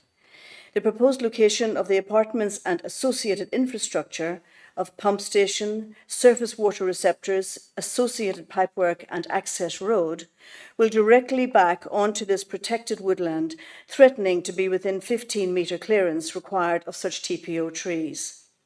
The Council's landscape architect notes the size and layout of the land identified as amenity green space would not meet the 2021 review quality requirements, as it is woodland or woodland edge, and is in part subject to on-site biodiversity habitat creation. The proposed removal of existing hedging to the rear of properties 4, 5, 6, 7 and 8, Kingsfold Close and Mulberry House, which forms a natural access point for wildlife, needs to be prevented. HDPF Policy 33 requires development is designed to avoid unacceptable harm to the amenity of occupiers and users of nearby property and land. There is also a concern that the well-treed character of the site will be greatly reduced and have an adverse effect on the existing wooded character. The Council's officers acknowledge the harm that would arise from the erosion of the semi-rural character and urbanisation of this part of the settlement edge by the presence of a housing estate. The scheme would not meet with the policy tests in the Horsham District Planning Framework. In conclusion, we have highlighted the very high density of housing, the ratio is out of keeping with the local developments, and the proposed layout of the site threatens the integrity of the immediate woodland and biodiversity. Thank you for listening to our concerns and objections this evening. Thank you. I invite John Mahoney. O'Mahony, sorry, apologies.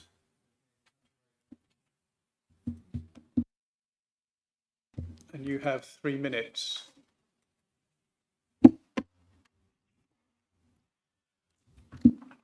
I would also like to thank the Planning Committee and the Council for affording me the opportunity to speak today. My name is John O'Mahony, and I am a resident of Billingshurst for over 22 years. I'm also speaking on behalf of residents of Kingsford Close and Mulberry House. We have a number of additional concerns and objectives that we would like to raise in relation to the proposed plan. Number one, the proposed plan is contrary to planning guidelines and is outside the built-up area boundary. But Horsham District Planning Framework, along with the Billingshurst Neighbourhood Plan, is designed to ensure a substantial distribution of development within the district is attained by focusing development inside the built-up area. In addition, the site has been recognised under LLCA 47 as an area with very limited capacity for development. Given that the proposed development does not comply with housing development frameworks and policies formally adopted by the Council, we question how a non-conforming proposal could receive approval from any democratically elected planning committee. Second point I'd like to move on to is the proposed site access and safety plan adequacy. Both the proposed pedestrian and vehicular access to the site represent a significant safety risk for the following reasons. The proposed vehicular access to the site, despite modifications to the carriageway, will continue to remain visually compromised to all road users.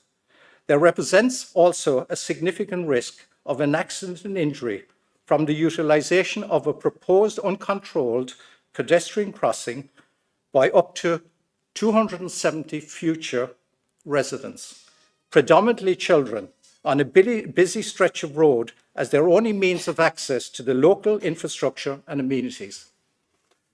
Third point I want to move on to is the outlined water neutrality strategy is flawed.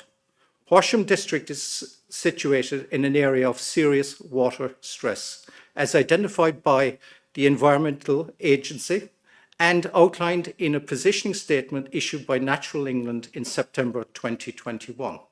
The proposed development is not water neutral and is reliant on water credits trading, and thus the plan needs to be challenged for the following reasons.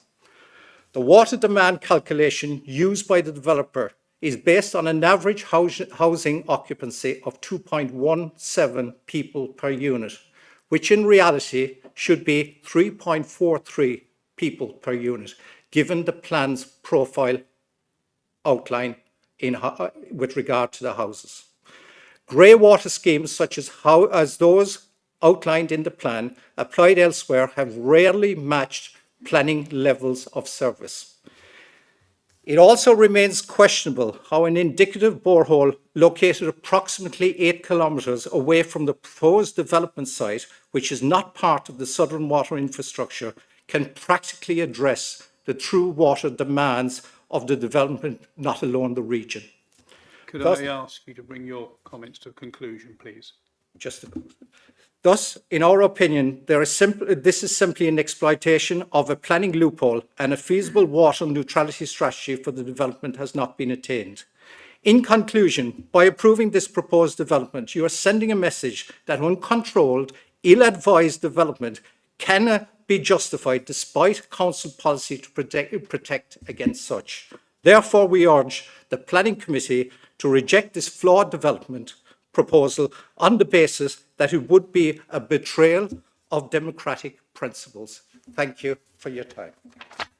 Thank you.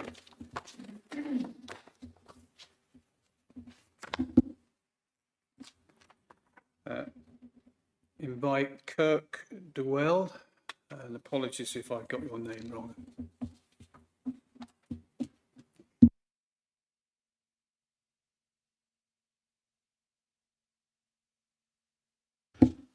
You have 3 minutes, thank you. Okay. Good evening.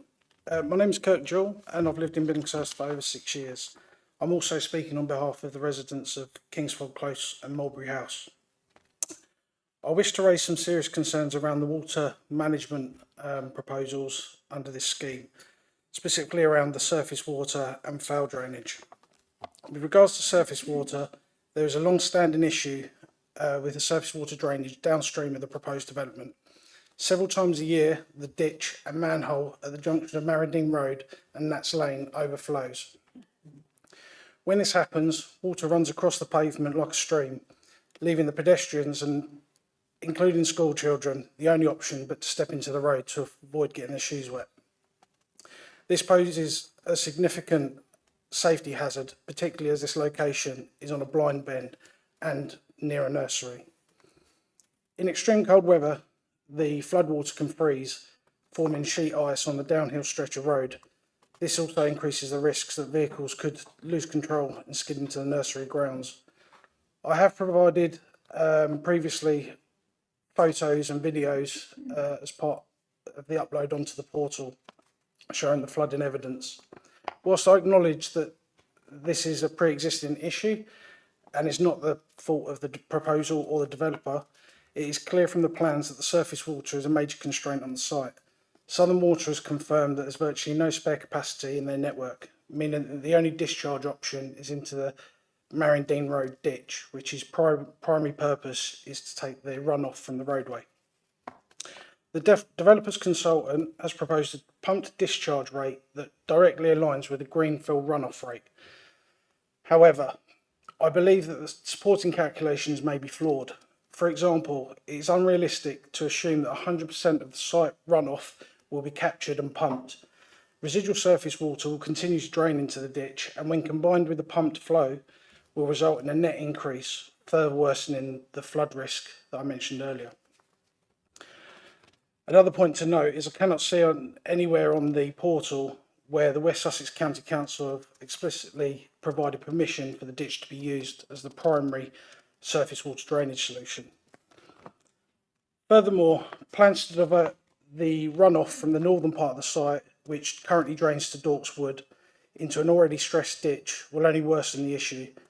Long-standing residents have noted that the flooding was not present before the recent phases of development on Marindine Road. The LLFA had required that a 3-metre easement for maintenance of this ditch be provided. This has been provided in the drawings, but only partially down the ditch's length. But this easement also encroaches on land owned by myself and my other neighbours, and we have not been consulted on this matter. Moving on to foul drainage, the proposed foul connection has been proposed as connecting into Kingsford Close, which would require crossing private gardens, which permission has also not been obtained as yet. And the boundary is also lined with mature oak trees, which will make connecting these. Could I ask that you bring your comments to a conclusion, please? I will do. Southern Water confirms that there's only 0.7 litres per second spare capacity within their network for foul waste, suggesting the network is already near its limit and could be overwhelmed. My summary is that our concerns are if the development goes ahead based on the inaccurate forecasts or calculations, there's no fallback or contingency because the Southern Water network doesn't have any space remaining. Thank you very much.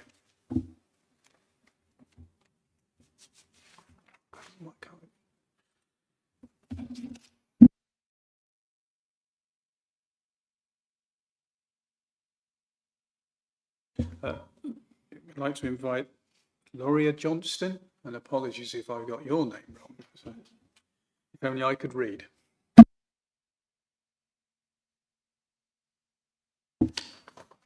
Good evening, Chair and members of the committee. My name is Lorea Johnston, and while I work for Waits Developments, I also stand before you as a young person who understands the challenges of getting onto the housing ladder. Thank you for the opportunity to speak today in support of your officer's recommendation to approve this application. The proposal includes 79 new homes, 28 of which will be affordable, offering young people like me the chance to either own a home or secure a place with affordable rent. The scheme has been thoroughly tested and importantly comes to you with no objections from statutory consultees, including Natural England, who are satisfied that the application before you will be water neutral. The application also has had limited public comments. Over the past 9 months, we've worked closely with your senior officers and West Sussex County Council, amending the scheme to ensure it meets local needs and is right for the local community. The site is in a highly sustainable location, just a 10-minute walk or 3-minute cycle to Billingshurst railway station. And as mentioned in your officer's report, the scheme includes several highways improvements to improve active travel access and facilities along the key movement routes as identified in the Billingshurst Neighbourhood Plan. We would also provide a financial contribution for additional crossing points, bus stop improvements, and secure and sheltered cycle parking at Billingshurst train station. Our application will contribute to the Better Billingshurst initiative, which will deliver wider improvements to infrastructure and community facilities in Billingshurst. In 2023, Horsham District Council declared a climate emergency, and Waits is committed to addressing this. All homes will be powered by air source heat pumps, and I'm really pleased that we're also able to go above and beyond and provide an electric car club, which both new and existing residents will be able to use. The scheme also includes a large play area for children in response to the deficiency in play areas in this part of Billingshurst, and a woodland walking route through the site. Furthermore, as mentioned in paragraph 6.105 of your officer's report, the proposed development also has the potential to achieve an 80% reduction in carbon emissions over the current Building Regulations Part L 2021 standard. I've been fortunate enough to recently take my first steps onto the property ladder, and the sense of security and independence that comes with having a place to call my own is unmatched. By supporting your officers and approving this application, you're not just approving homes, you're approving the future of young people and families desperate for a place to call home. Thank you for your time and consideration. Thank you. I'd like to invite Richard Plant, Billingshurst Parish Council, and you have 5 minutes. Thank you.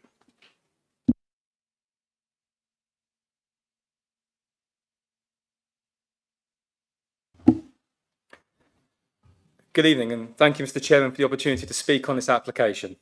My name is Richard Plant. I'm the Assistant Clerk at Billingshurst Parish Council and the Clerk to the Parish's Planning and Environment Committee. I am here to reinforce our objection to this planning application. Our committee discussed this application as statutory consultee at its meeting in November, where it was unanimously agreed to object to the application. This application has gathered a considerable response from our residents, as there was a unified concern over the scale of the development. Billingshurst accepts as a large village that it plays its part in the housing targets of the district, to which the village has contributed to greatly in recent years. However, our grounds for objecting to this application are based on overdevelopment, the urbanisation of this rural environment and surrounding highways concerns. Firstly, the matter of overdevelopment. Billingshurst Parish Council believes that this application is too high in density for the rural area into which it is being placed, and contrary to the Billingshurst Neighbourhood Plan. To mitigate this by saying that it adjoins the built-up area boundary is only because previous applications have used the same argument for approval and have stretched the boundary when it was reassessed in the Billingshurst Parish Neighbourhood Plan 2019-31. This continual build and grow cycle has now reached new rural greenfield sites on all sides of the village, as in the case here. The site had been included in previous strategic housing and economic land availability assessments as SA 560 and described in review as such. The site adjoins existing low-density development to the northwest, which currently provides a transition to a more rural landscape. Development in this location would therefore lead to urbanisation and extension of the settlement form to the southeast. The site is then given a RAG rating of amber, the category describing it as having unfavourable impacts. In fact, the final assessment of the site concludes, at this time it is considered that the site would generate further urbanisation of the landscape southeast towards Coneyhurst in particular. This remains a deep concern of the parish and its residents. The addition of a further 79 dwellings on a greenfield site, which includes no new facilities for the village, will indeed lead to extra pressure upon the village's one primary school, one secondary school, one doctor's surgery and one dentist. Seeking SIL or Section 106 contributions towards schools or doctors' facilities is one way to mitigate this, where there is a guarantee they will actually get built. As an outline application, with all matters resolved, we are being asked to accept the principle of a large and transformative development without clarity on layout, design, landscaping or mitigation.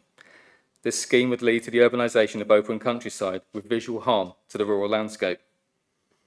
On the matter of highways, the site lies on Marringdean Road, a C-class road that I commute on myself each day, where there are regular near misses on tight bends and a number of reported accidents, with road casualty data to 2024 collected by the police showing slight and serious category accidents in 2006, 2013, 2019 and 2020, where the police have had to attend.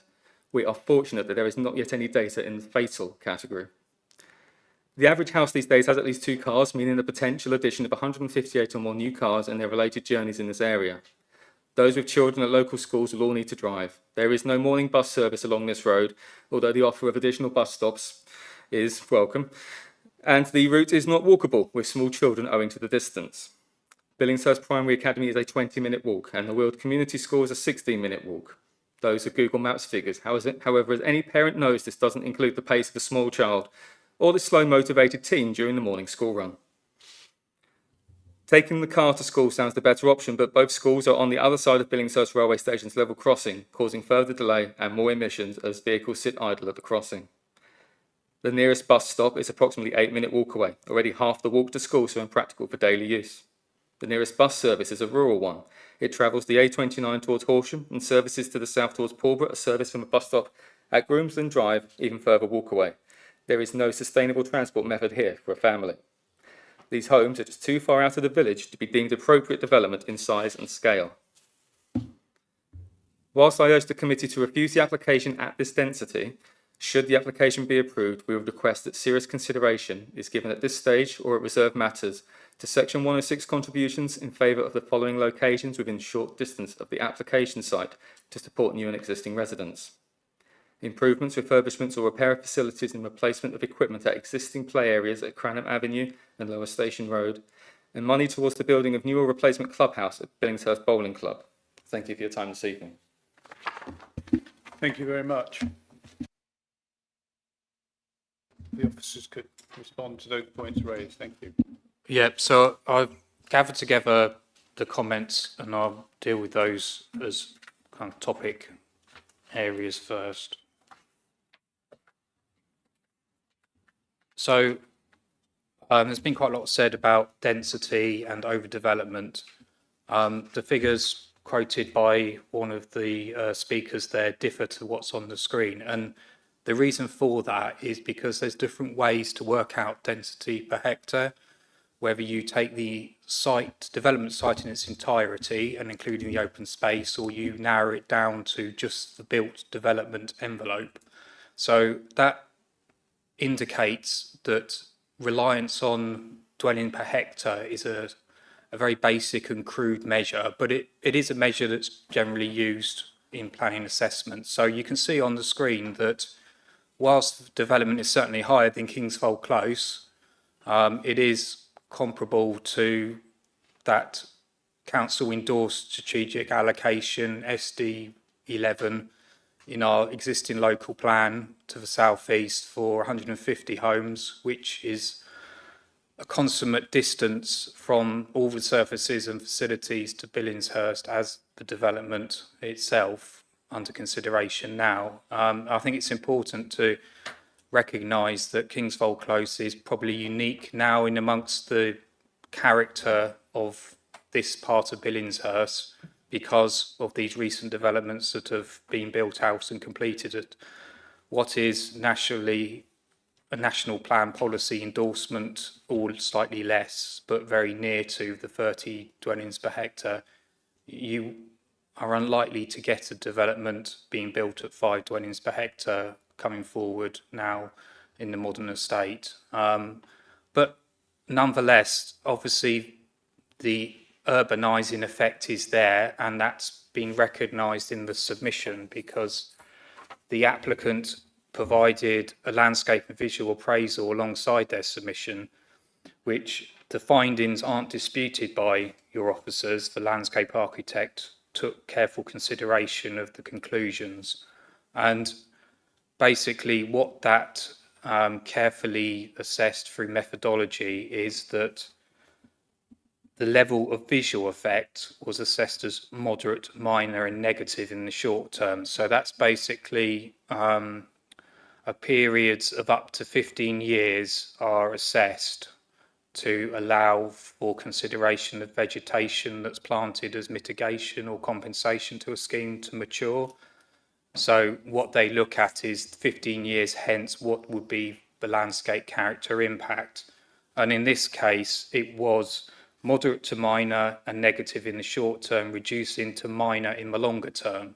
So when you set the national policy test against that identified harm, and the national policy test is the harm has to be significant and demonstrable because we're working with a tilted balance. Obviously, when a result comes out as a methodology to say minor, it's very difficult for us to then translate that to a conflict in development plan policy or other material consideration to outweigh the benefit.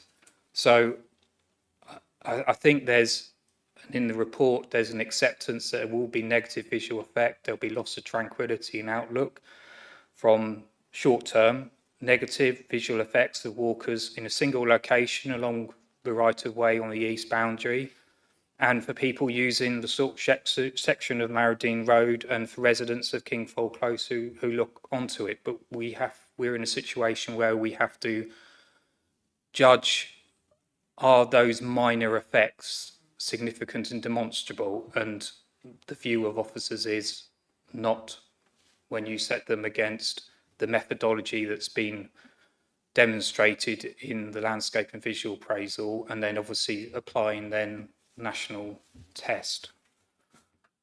In terms of accessibility, what is quoted in the report is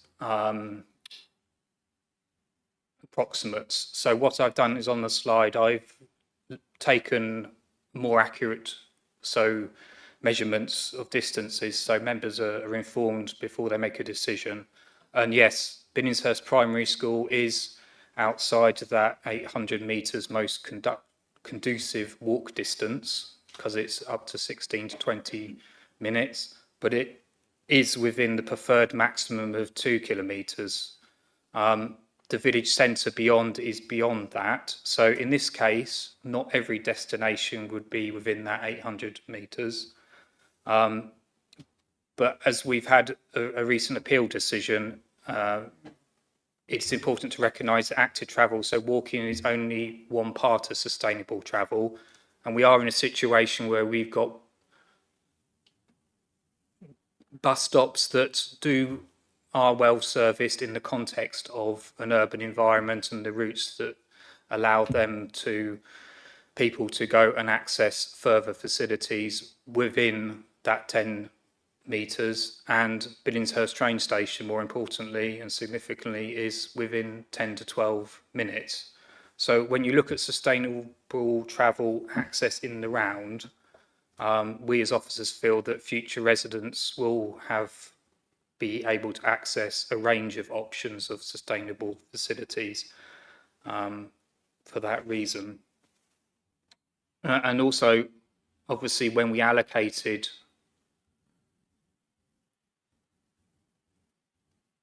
sorry, I just skipped to the right slide. When we allocated SD11, it was acknowledged that that is as far away from the facilities as the application site, or very comparable distances. I've gone back to this slide because of the ancient woodland and what the speaker said about the impact on preserve trees. We've got 15 metres retained in terms of distances. Sorry, this will just show you to the north of the site where the ancient woodland parcel is.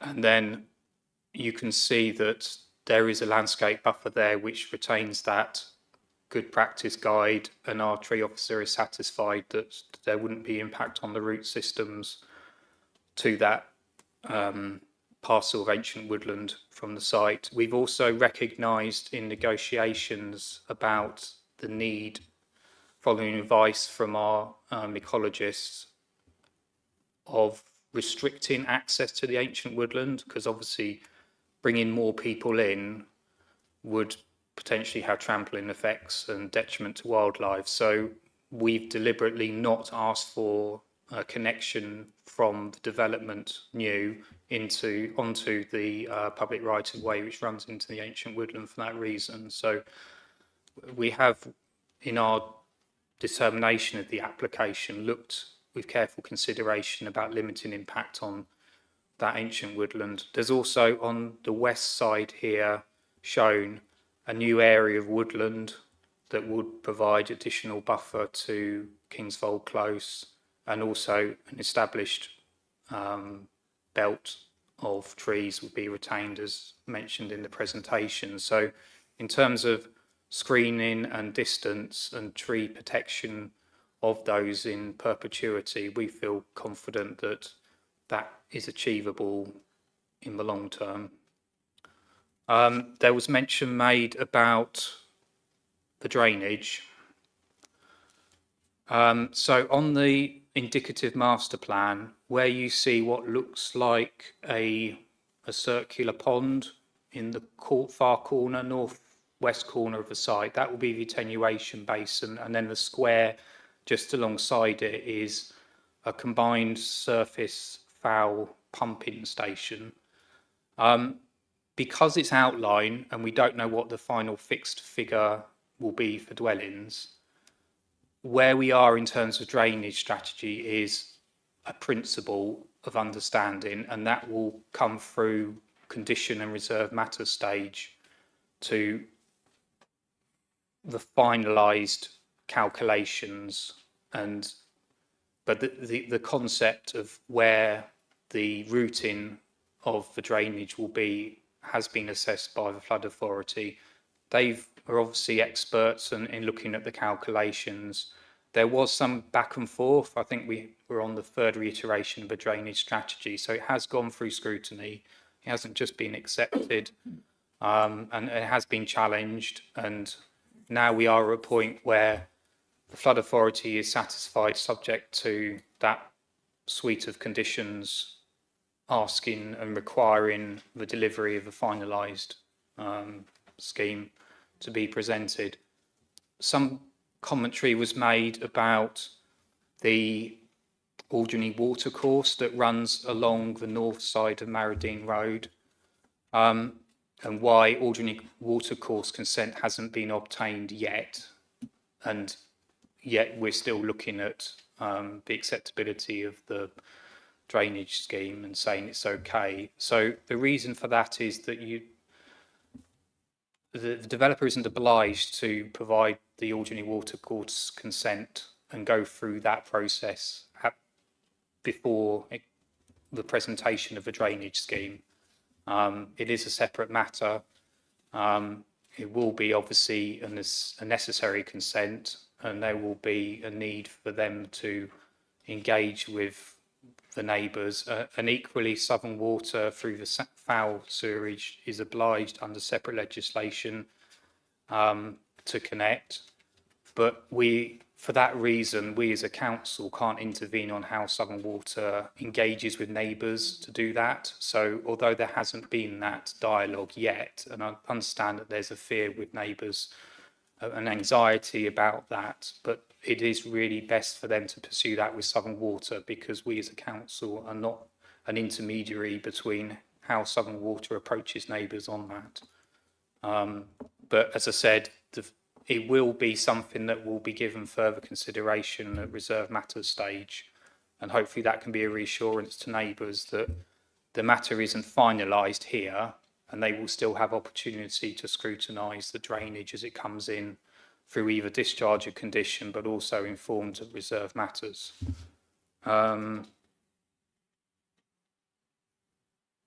There's been talk about the fact that amenity in green space and open space on the site is still somewhat under negotiation and conversation. The reason why we're okay with approving the outline with that still not finalised is obviously because we're not tying ourselves to the indicative master plan. What we are tying ourselves is to the developable area. So at reserve matters, there will be further opportunity, and certainly the developer is aware of what our concerns are in terms of making sure that those types of open space are delivered on the site in a way that enhances people's access to them and also provides for the right open space standards that are needed.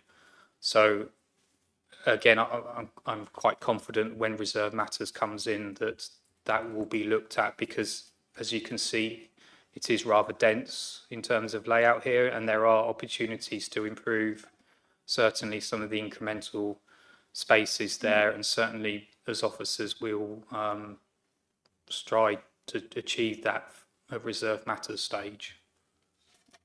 On the highways concerns,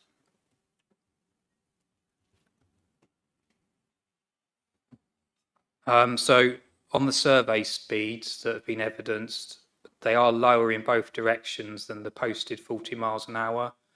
I think there's a recognition previously from county on improving this, what is a key movement route in the Billingshurst neighbourhood plan, and there is a traffic regulation order that's in place and to be implemented. And alongside that, there are measures within the scheme to be delivered which will enhance that further. So we've got a 30 mile an hour reduction which has been negotiated to extend further beyond the pedestrian crossing, which is a raised table to help bring awareness and alert drivers to the crossing. It's not a controlled crossing. I think we've had that debate quite a few times. It's often difficult to justify when, and in this case particularly difficult, because the survey speeds show that they are lower than the posted 40 miles an hour. So the basis in which that would be necessary under planning terms would be very difficult indeed on this one to justify. But it's certainly an improvement in terms of, we feel, linking them into the southern side as opposed to their initial approach, which was to run a 1 metre in section but 1.5, 1.8 footway on the north side, and impact on those established oaks and probably well affect the ditch, which is obviously a concern to neighbours because they've raised it today. So I think we've got a better situation here, although it does mean people have to cross the road. I think that's covered everything. Thank you. Very much. Before I open to members for debate, just remind the ward councillor, Councillor Trollope, you will be invited to speak, but you're not able to vote on this particular application. Thank you. Members wishing to speak on this one. Councillor Croker, yes. Thank you. Just a minor point about the foul drainage. Does Southern Water have any sort of overriding powers over the existing landowners there in order to get a sewer across into the close?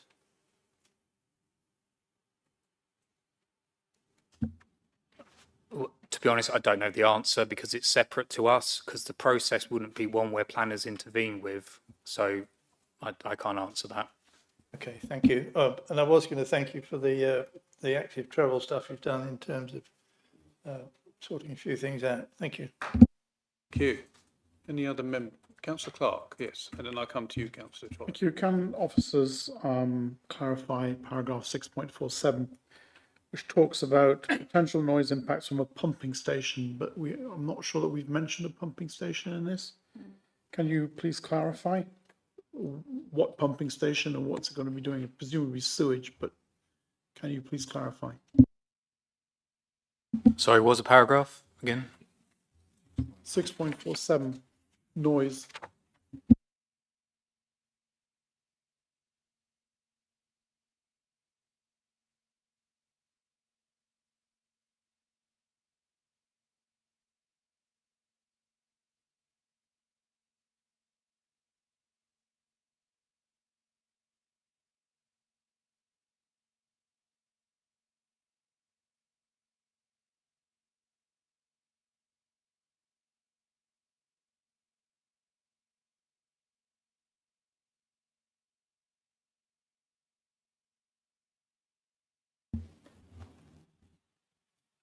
You're right to pick it up, councillor, because there isn't a condition to control that. We can obviously change the recommendation to insert that condition or similar.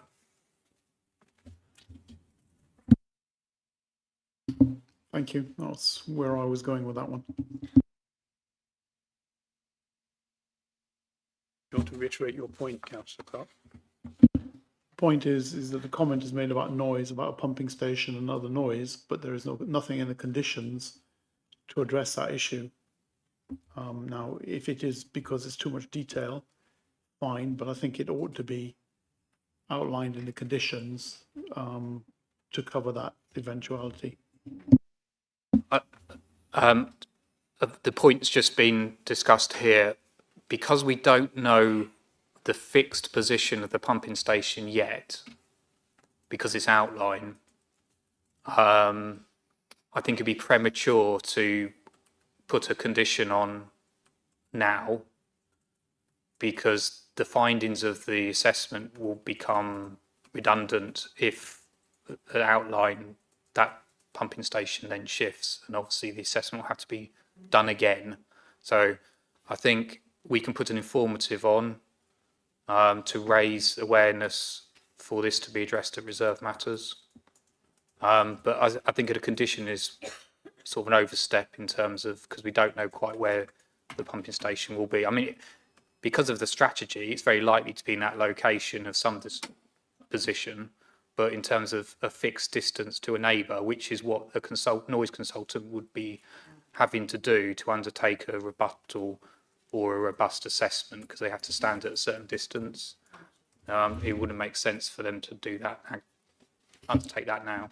But are we talking about a pumping station for sewage?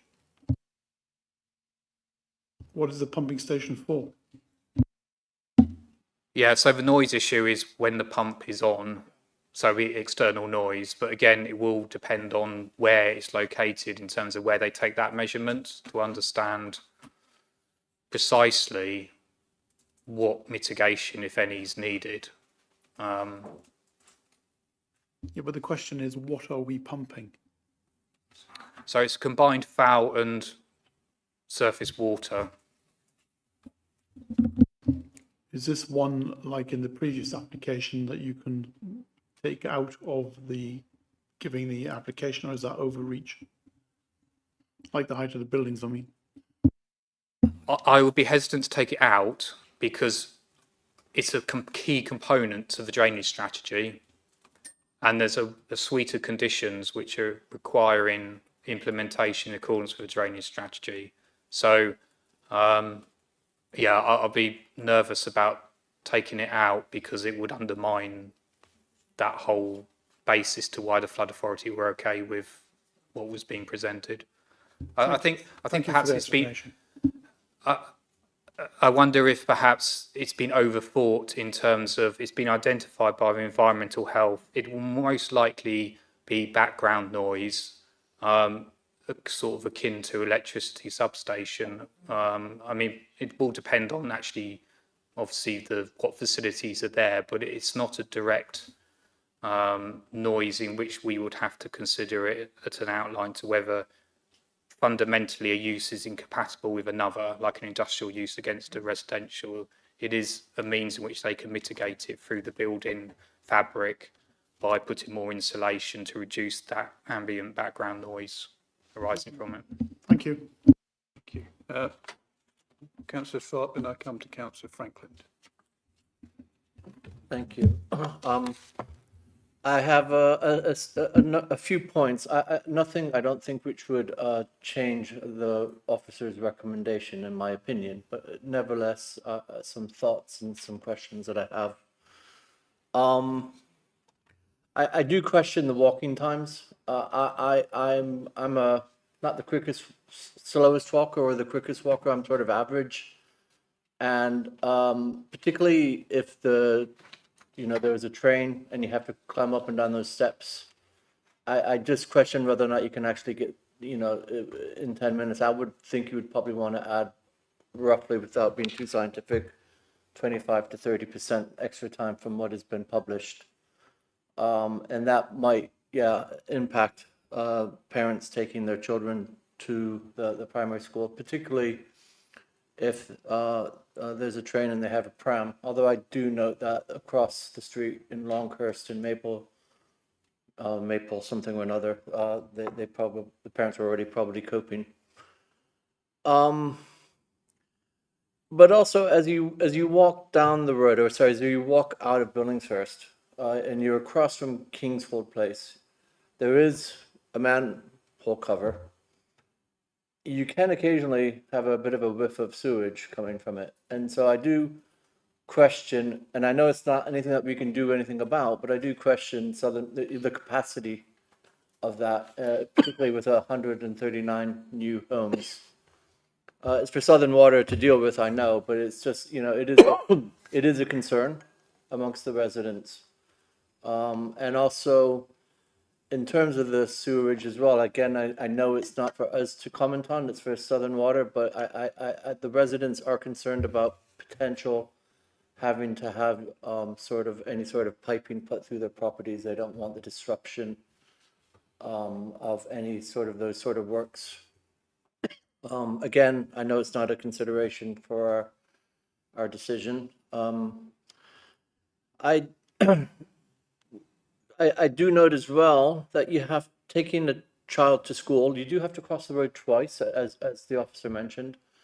But if the very first crossing, I think, where you'd be coming out, I think of where the proposed entrance is, and you go across the street to this lovely little path. It's actually a really nice path, and it's cut off from the road by trees. It's even better.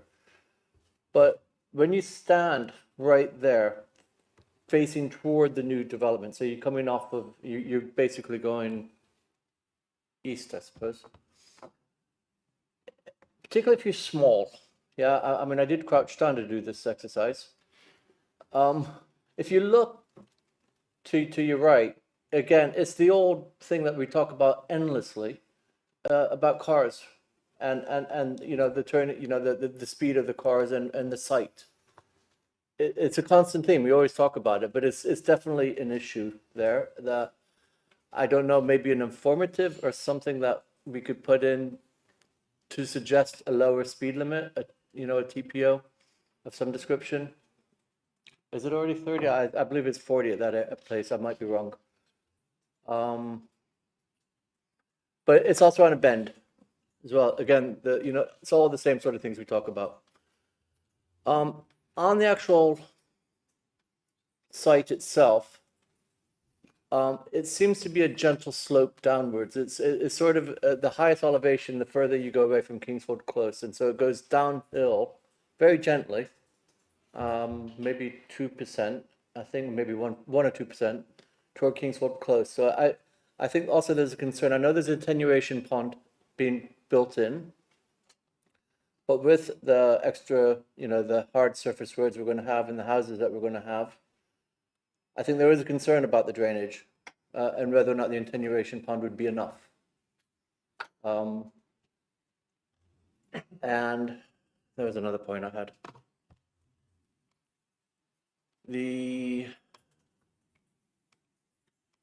Yes, there is, lastly, the impact on wildlife.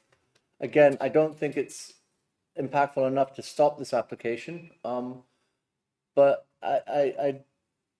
there is a lot of talk of deer who use that field to go across. I don't know whether or not they'll be able to use the other field instead. I don't know what we'll do to sort of the patterns of animal movement in that area. So just, again, nothing that I think would change the recommendation to support this, but general questions I have for you, officers. Yeah.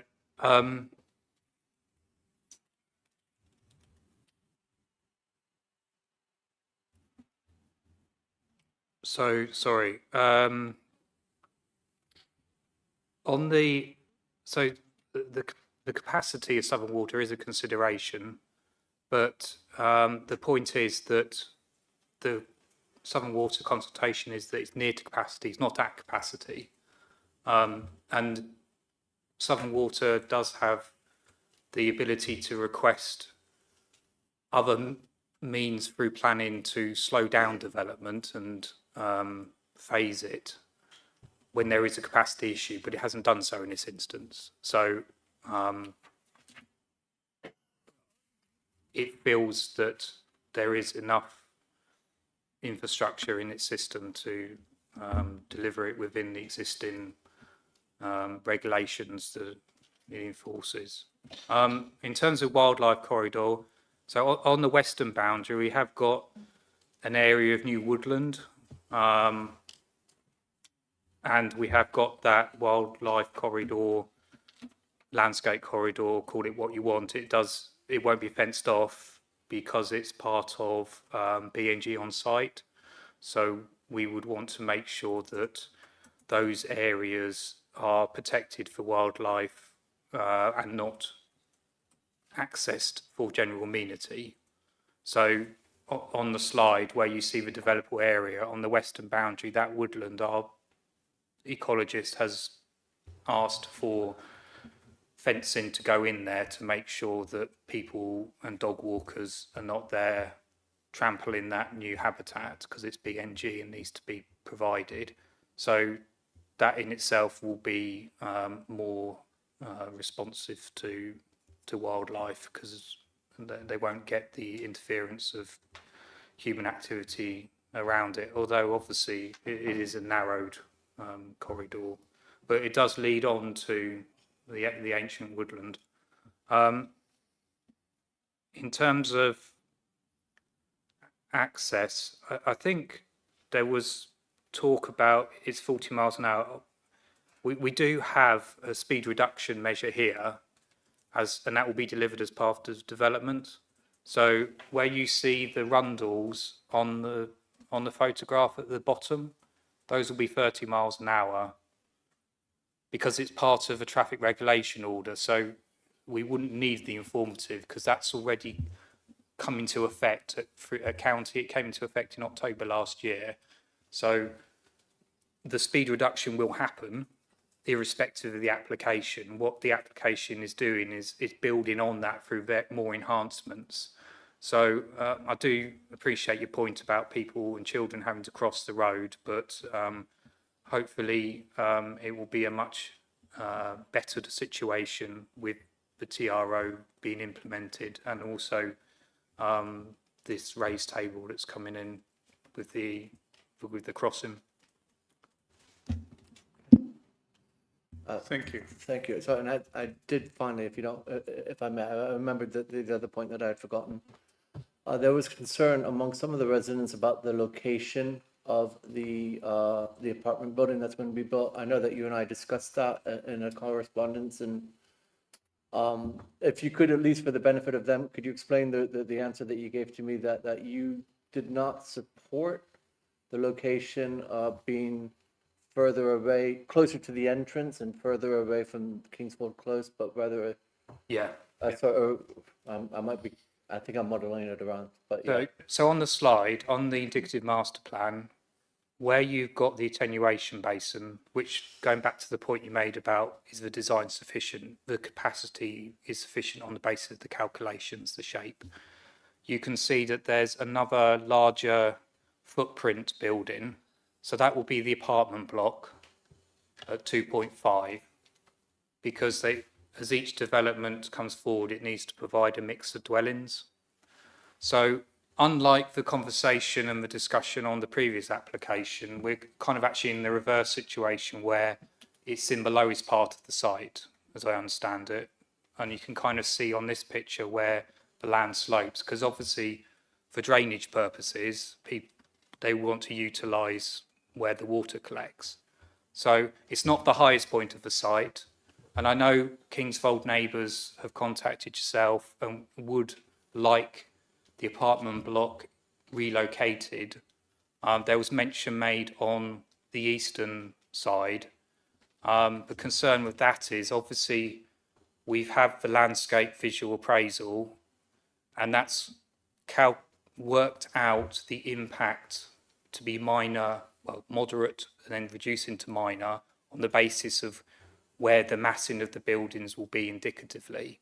So those conclusions might change if the apartment block is put in a more prominent area, because obviously you've got the eastern boundary with the public right of way, so much more people are going to have an urbanising feel when they walk out onto that public right of way if you've got the apartment block on that side.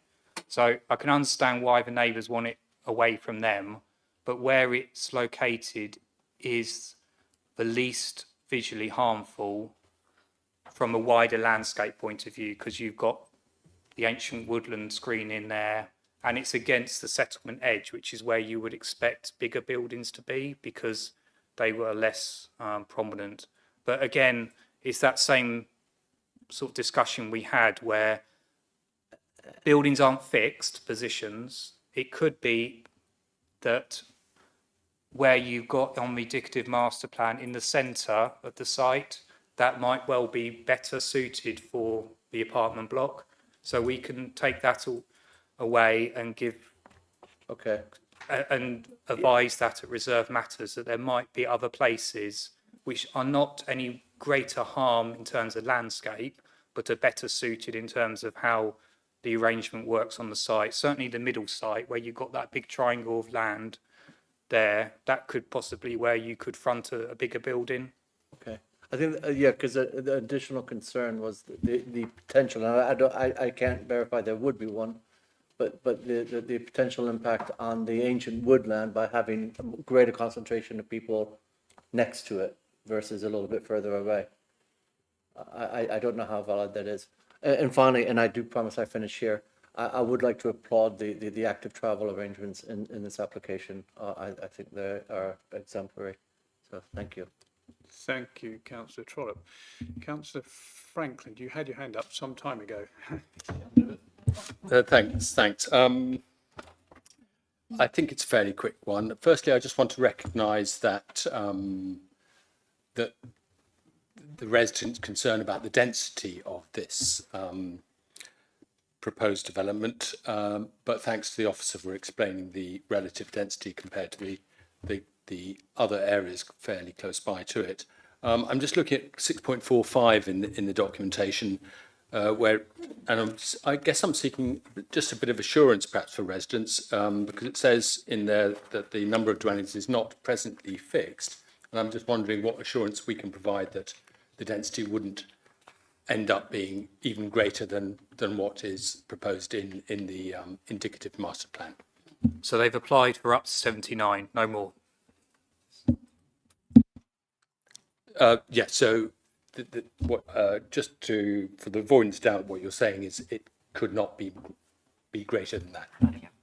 No, so not this part of this planning application. They can't go beyond 79. They can go lower, but not higher.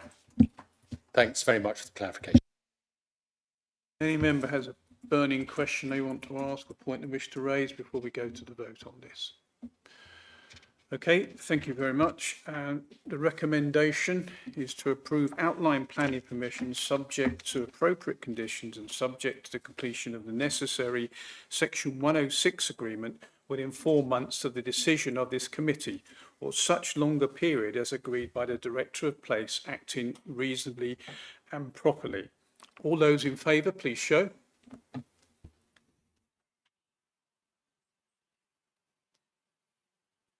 Twelve for. Against? None against. Abstentions? One abstention. Therefore, the outline planning permission has been approved. Thank you very much. There will be a short break of about a minute and a half, 2 minutes, whilst we just while we change over the laptops. Thank you.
forward. We're on to item number 8, which is DC 250561, which is Unit 1, Horsham Trade Park, Foundry Lane, Horsham.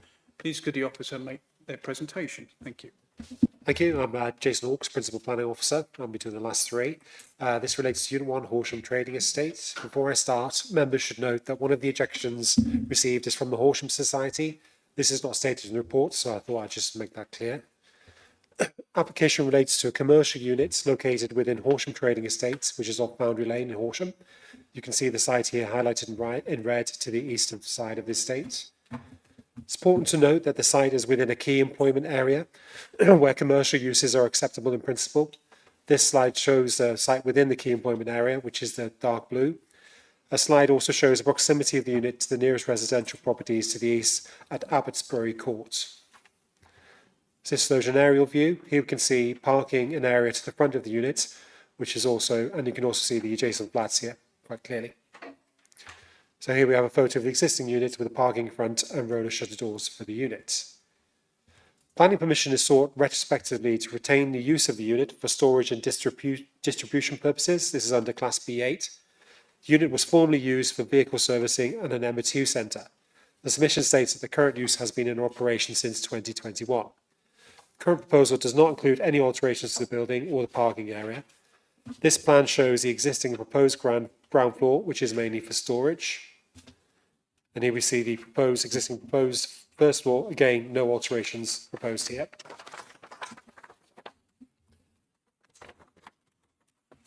The scheme does include the provision of a cycle store to improve the sustainability of the site. This shows the position of the cycle store to the side of the building. Condition is recommended for the cycle store to be provided within 3 months of the granting of planning permission. As stated, this is within a key employment area. Therefore, the use of the premises for commercial use under B8 is acceptable in principle. It is noted that the site is close to residential properties to the east, who have raised concerns regarding potential impact of the proposal. To address these concerns, a number of conditions are recommended which would mitigate the impacts. This includes restricting the hours of use and deliveries to appropriate daytime hours, limiting external lighting and restricting hours in external areas. Subject to the conditions, the impact on adjacent properties is considered acceptable. It should also be noted that the previous scheme for exactly the same proposal was refused on water neutrality grounds only. This was upheld and appealed and has been addressed in this application through appropriate mitigation measures. Permission is therefore recommended, subject to the conditions outlined in the report. Thank you. Thank you very much. I'd like to invite the first public speaker, which is Malcolm Deacon. And thank you for your patience.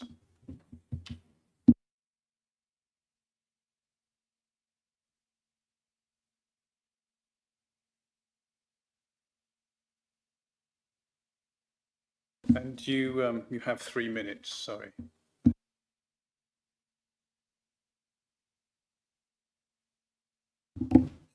Thank you, Chairman.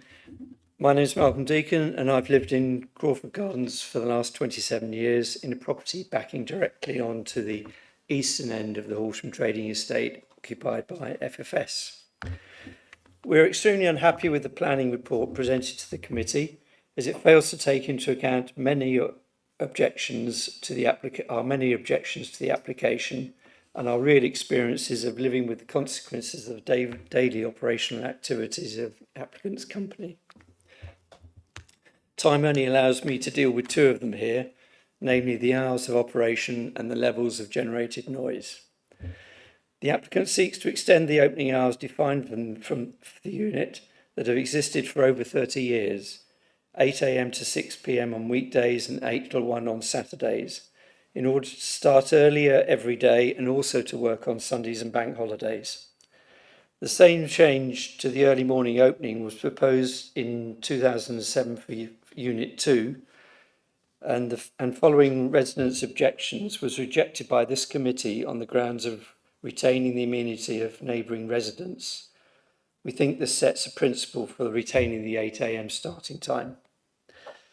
The original hours gave us respite from disturbances on Saturday afternoons and Sundays. The current application to work on Sundays and bank holidays results in 365 days per year working as Graham's work on a Saturday, meaning that there are no quiet days anymore for us.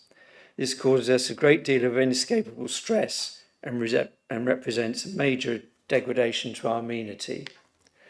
FFS don't even adhere to their requested hours anyway, frequently starting work before 7:30 and working till after 1 p.m. on Sundays, with vehicles arriving and departing at all hours, and departures frequently preceding by 20 to 30 minutes of engine warming up time. On noise, FFS is portrayed as a quiet warehouse storage company, making less noise than their predecessors, the Horsham Car Centre. This is a total misrepresentation, as their business is as a freight hub. The car centre servicing and MOTs were all conducted within the building, whereas FFS's core activity, the loading and unloading of lorries, is carried out in the car park for the vast majority of the time, with many deliveries and dispatches every single day. This loading and unloading activity is noisy, the dragging of pallets through vehicles likened to a jet engine, continuous whining of forklift truck movements and their clattering over the rough car park service and warehouse entrance, the background noise of the warehouse radio system. All this noise reverberates around the concrete bowl of the car park and into our adjoining property. Our property is therefore not a pleasant place to be when they're unloading and unloading. We also note that the planning noise advice document for Sussex dated November 23 states that a noise report should be produced when change of use occurs. Why has this not been done, especially bearing in mind the number of noise complaints that were submitted? In conclusion, Policy 33 of the Horsham District Planning Framework states that new developments must be designed to avoid unacceptable harm to the amenity of occupiers of nearby property.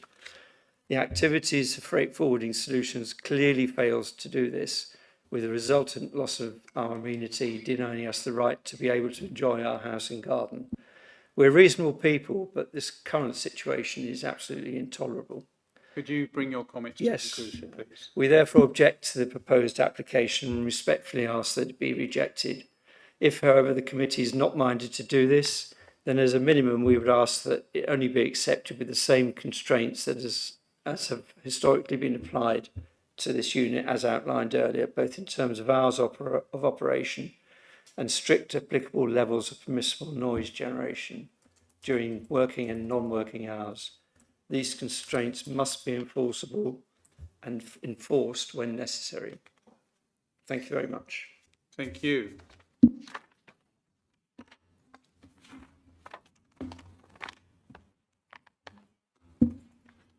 I'd like to invite Hazel Wright, please, and you have 3 minutes. Thank you.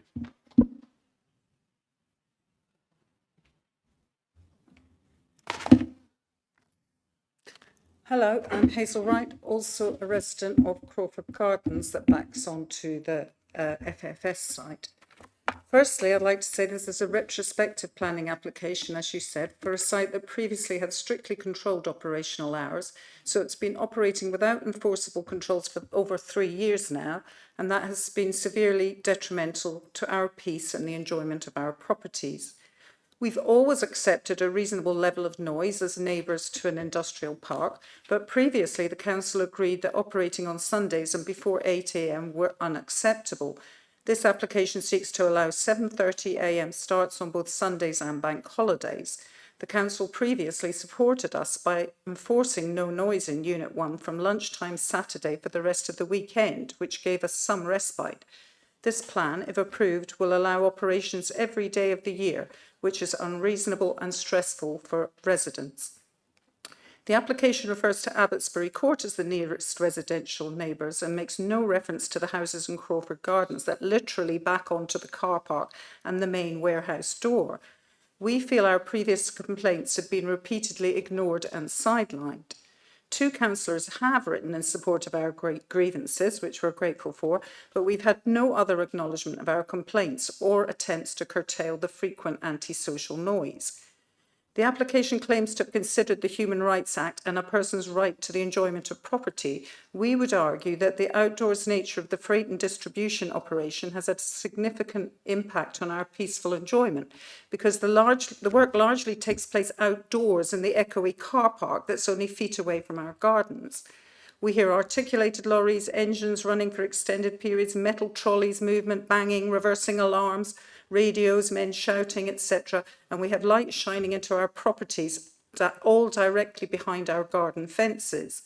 We are regularly subjected to this before 7 a.m. on Saturdays, often in the evenings, much later than lunchtimes on Sundays, and sometimes overnight, frequently disrupting our sleep. The application argues that a storage and distribution function is less intrusive than the previous MOT centre. However, the car centre's business was contained within the buildings. Currently, we can no longer enjoy our gardens much of the time, even on Sundays. If this application is approved despite our objections, we seek a reversion to the previous operational hours and a guarantee that they be enforced. Otherwise, a new precedent is being set.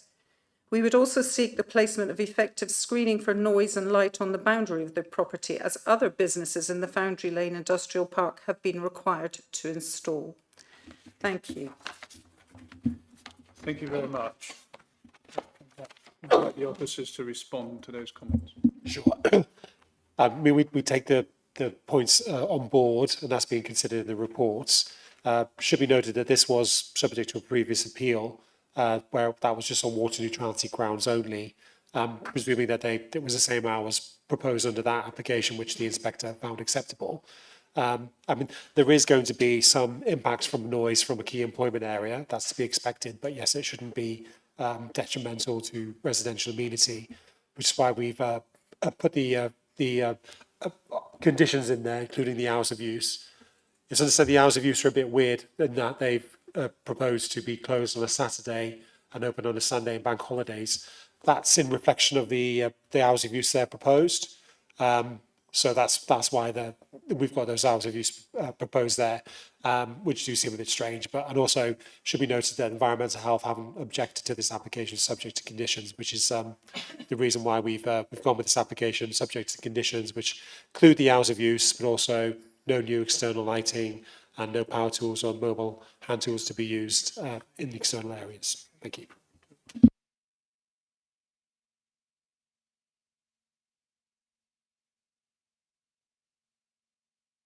Okay.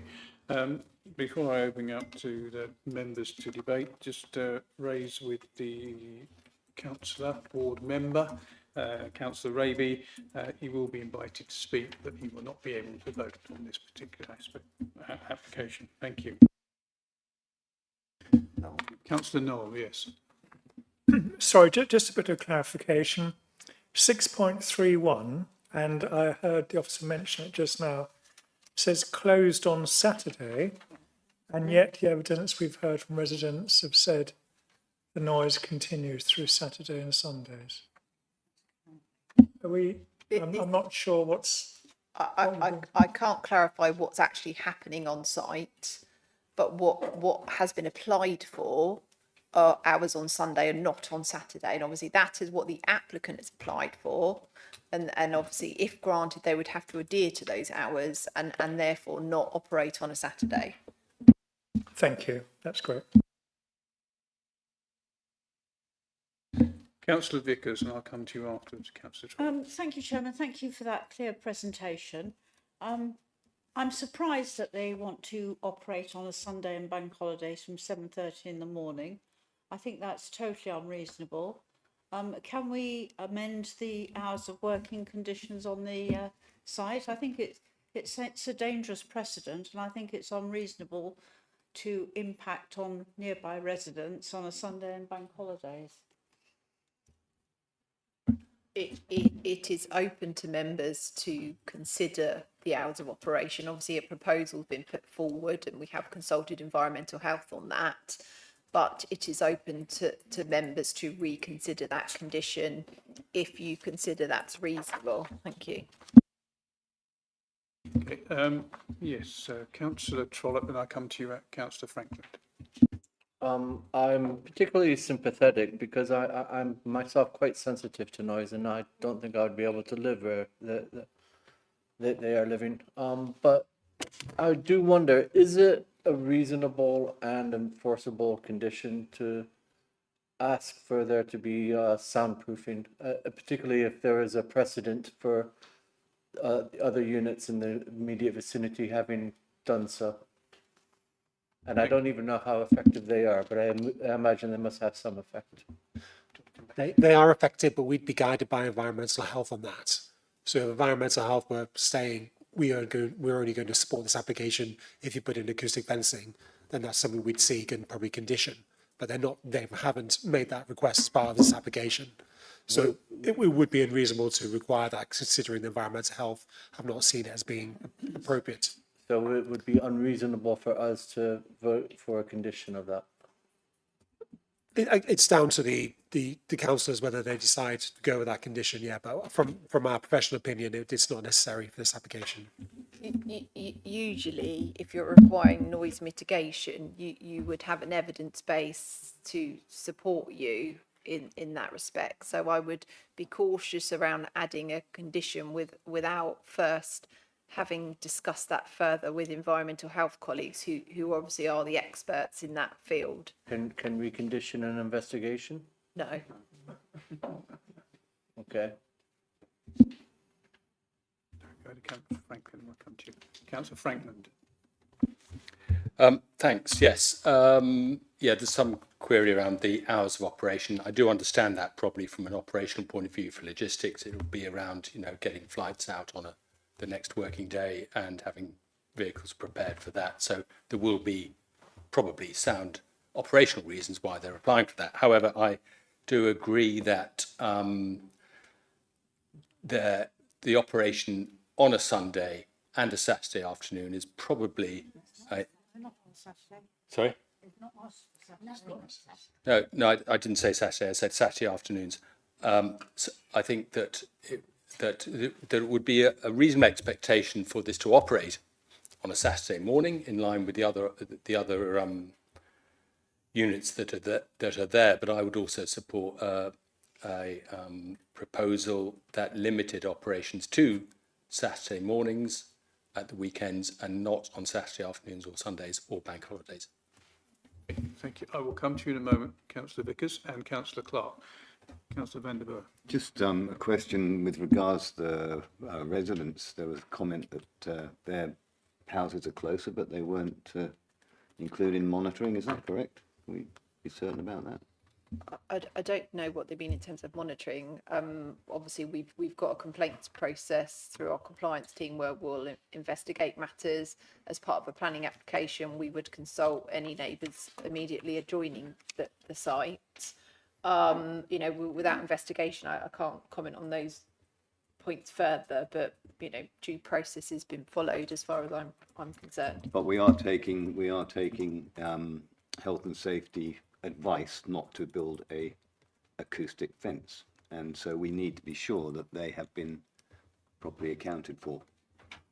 All relevant parties have been consulted, and obviously the fact that they're here, that nobody's been prejudiced as part of the process. So that would be my view, Chairman. Thank you. Thank you. Councillor Clark, yes, I'll come to you first. Thank you, Chairman. As far as I can see, if I look at the regulatory condition 3, this boils down to one of two things. It's not unreasonable for Mondays to Fridays, 7:30 to 6 p.m, even though I think that's a long day. So that part of the condition, fine.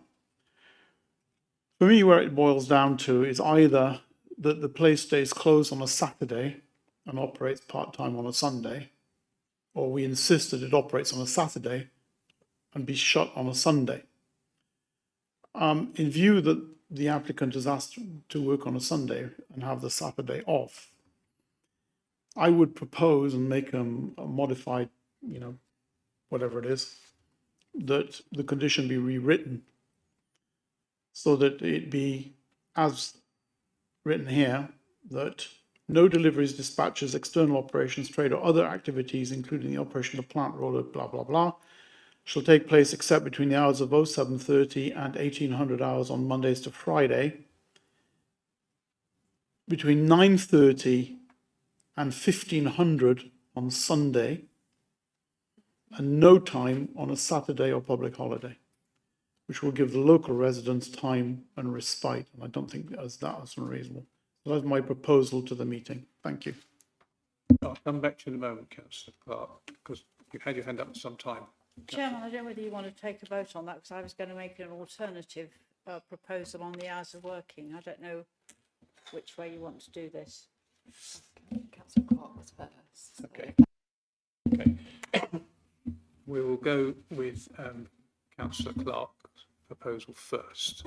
But before, Would you like me to tell you what my proposal would be? tell me what your proposal would be, please. My proposal would be 8 till 6 Monday to Friday and 8 till 1 on Saturday, no working Sundays or bank holidays.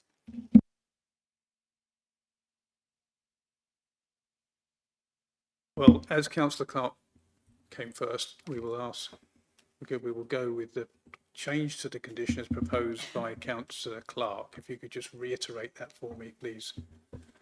I won't get it verbatim, but basically what I said was no deliveries, dispatches, etc., shall take place except between the hours of 07:30 and 1800 hours on Mondays to Fridays, and 9:30 and 1500 on Sundays, with no operations on Saturday or public holidays. Do I have a seconder for that motion? Thank you. Or to the change to the condition, sorry. And all those in favour of that particular Just the condition, yeah. condition, sorry. 5 in favour of the condition. All those against? 8 against. Therefore, that condition is not amended. Oh, sorry, absentees. Any abstentions? Sorry. It's getting late. Okay. Thank you. Okay, can we have the other?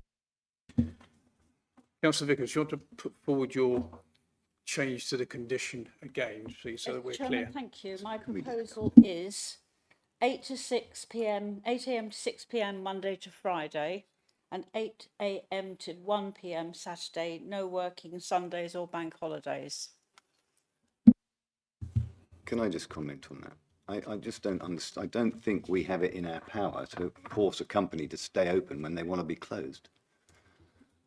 You know, that's a condition that you're. Sorry. I'm sorry, but that is a condition I don't think is reasonable.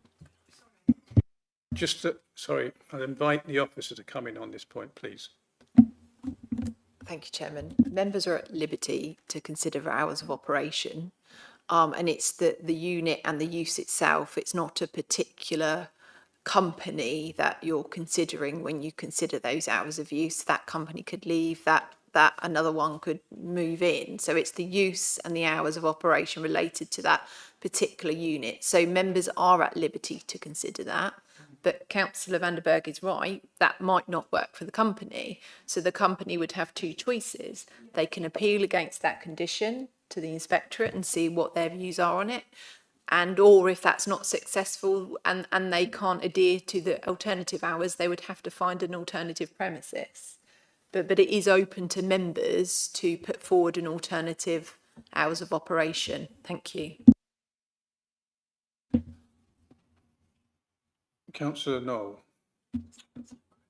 Could I just add to that that this is a distribution company and they obviously need to pack and distribute on a Sunday so they can deliver on a Monday. As Councillor van der Borg's pointed out, I'm not quite sure if we can tell them how to operate their company if it's a package and delivery company. Obviously they're closed on Saturdays because there's no Sunday deliverers, yet they have to pack and distribute on a Sunday for their Monday deliverers. So we have to consider the nature of the company. Yeah.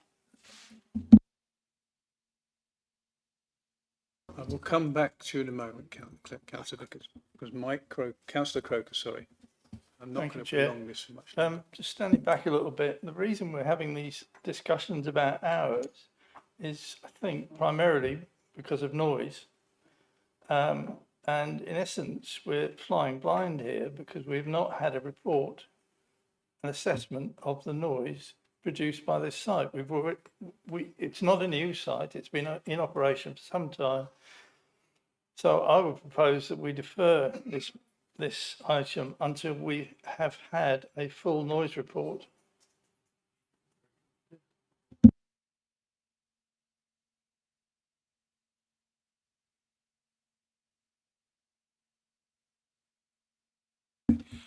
Okay, councillor Vickers.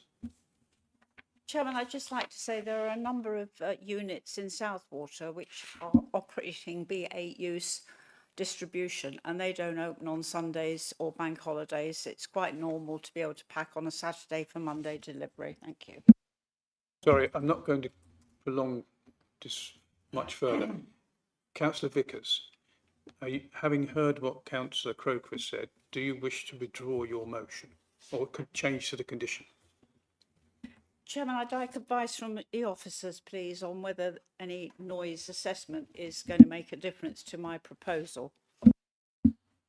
Well, I don't know because I don't know what it's going to say. But ultimately, neither an unreasonable decision. But I think Councillor Croker does have a point here. Obviously, the business has applied for particular hours for a particular reason.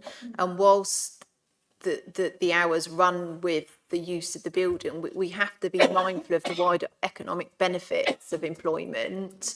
And, you know, if a noise assessment might demonstrate or may be able to provide mitigation so the Sunday is more, you know, is improved, or ultimately we don't know what a noise assessment would say. So I don't think Councillor Croker's suggestion is unreasonable.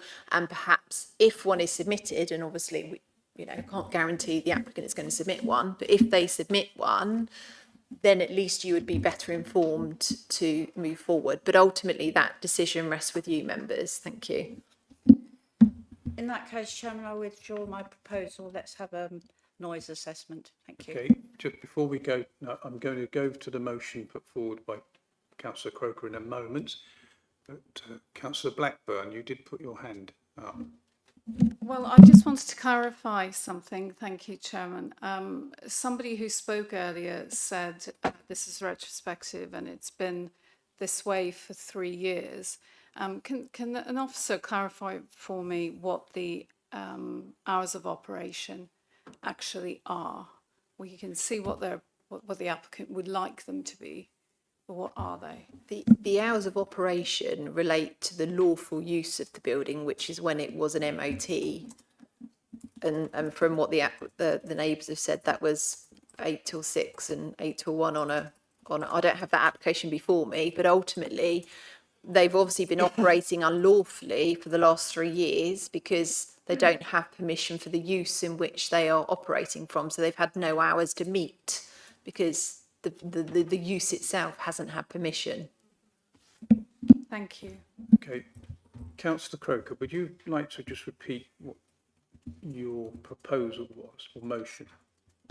You can capture it accurately. Thank you. I would propose that the application is deferred, awaiting a full noise assessment of the current operation. Does that make sense?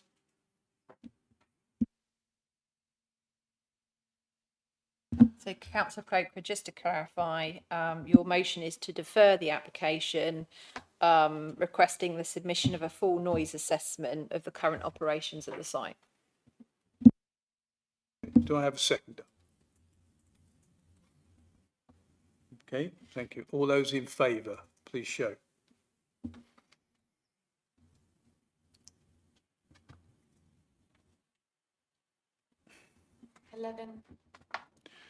Those against? One against? Any abstentions? One abstention. Okay, therefore the application is deferred for further information on noise assessment. Sorry, thank you.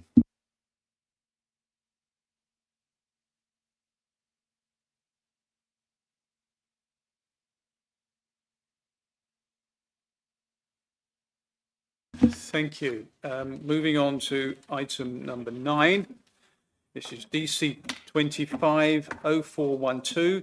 This is the Horsham Amateur Boxing Club, North Parade, Horsham. And could the officer make their representation, please?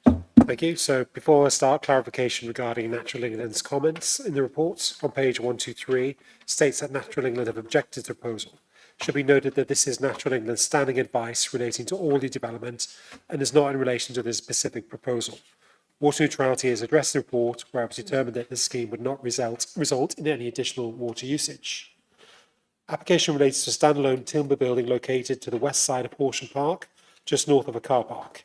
Here we see the building in this slide.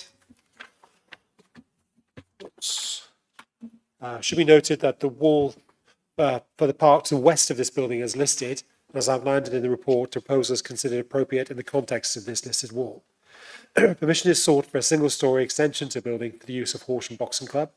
The extension is to the north elevation of the building, as shown in this slide. Should be noted that this is a renewal of a previously approved permission for an extension under DC 21-033. This permission has now expired and the applicants are seeking to renew it. Here we see the existing building. The area surrounded by the fencing is a proposed position of the single-storey addition. This photo shows the proximity of a tree to the north. This tree is to be retained and the impact on this tree has been taken into consideration in this proposal with an appropriate arboricultural impact assessment. This includes appropriate construction methods. So we see the existing floor plan, and turning to the proposed floor plan with the extension in place. The use of the building for the boxing club is considered appropriate. The boxing club has been using this site for some time and looking to increase the size of the building to allow better facilities. Here we see existing proposed elevations. The extension would be in matching material to existing buildings and is considered visually appropriate in the context of the park. This slide shows a proposed cycle store, which is to be installed under this permission. Overall, the single-storey extension for the use of the boxing club is considered appropriate, and the application is recommended for permission subject to the conditions outlined in the report. Thank you. Thank you. Before opening debate, Councillor Trott, as ward councillor, you will be invited to speak, but you will be unable to vote on this application. Thank you. Members wishing to speak on this application. Councillor Vickers. I totally support this officer's recommendation, Chairman. I walk past this regularly. It's well used. I'm happy to go along with the approval. Thank you. Thank you. Councillor Frankland. Yes, I would echo Councillor Vickers' assessment here. I do also go past this every day. I go in and talk to them, see what they're up to, and the way this club has expanded in the last few years and expanded its membership and become highly inclusive. I think it's a real win really for the club, and I'd like to give them all support we can. Any other members wishing to speak on or comment on this? No? Okay, we will go to the vote. Apologies, Clive, yes. Councillor Trott, sorry. Yeah, just as ward councillor, I'd just like to echo that, yeah, I would fully support this. They do need more capacity. Both my sons tried to join and it took them a very long time to actually get to join. So yeah, fully supported and much needed. Thank you. Thank you. Any final comment from the member? No? Okay. The recommendation is to approve planning permission subject to the appropriate conditions as noted in the committee report. All those in favour?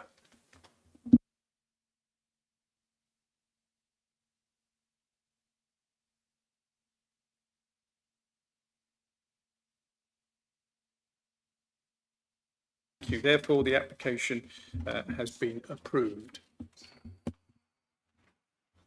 Oh, sorry.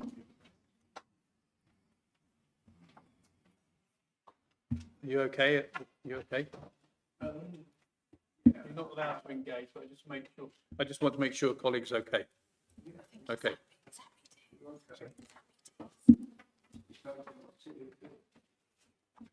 Thank you very much.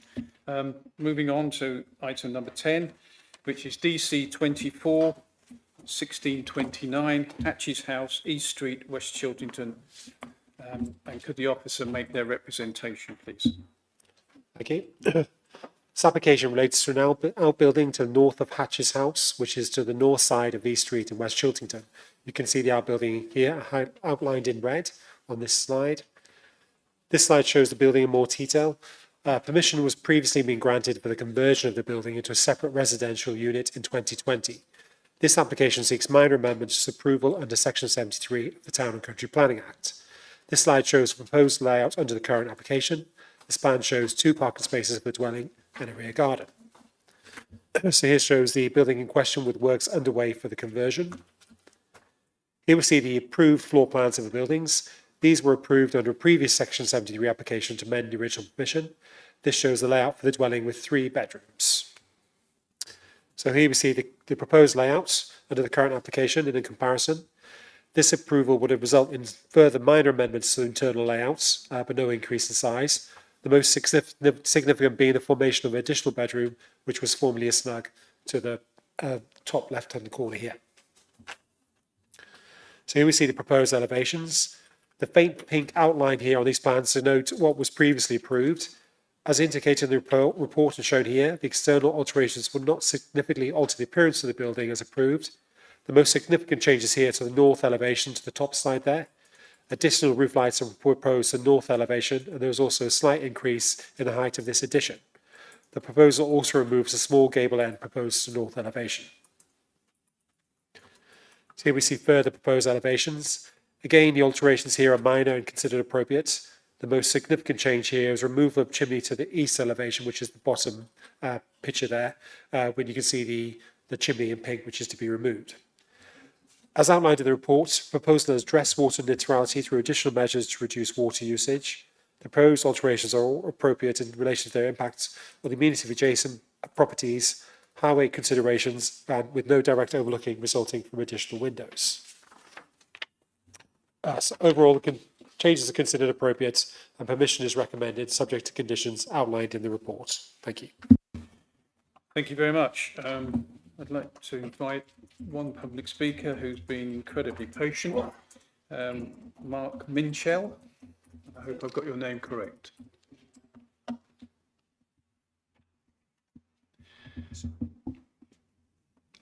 And you have 3 minutes. Thank you, Chair, members of the committee. Thank you for the opportunity to speak in support of the minor material amendment application regarding the barn at Hatch's house, which is an amendment to an earlier approved consent. The planning officer is recommending approval, as you've just heard, and there have been only 2 objections. One was from Horsham District Council, drainage engineer, and the parish council, and no objections have been received from our neighbours.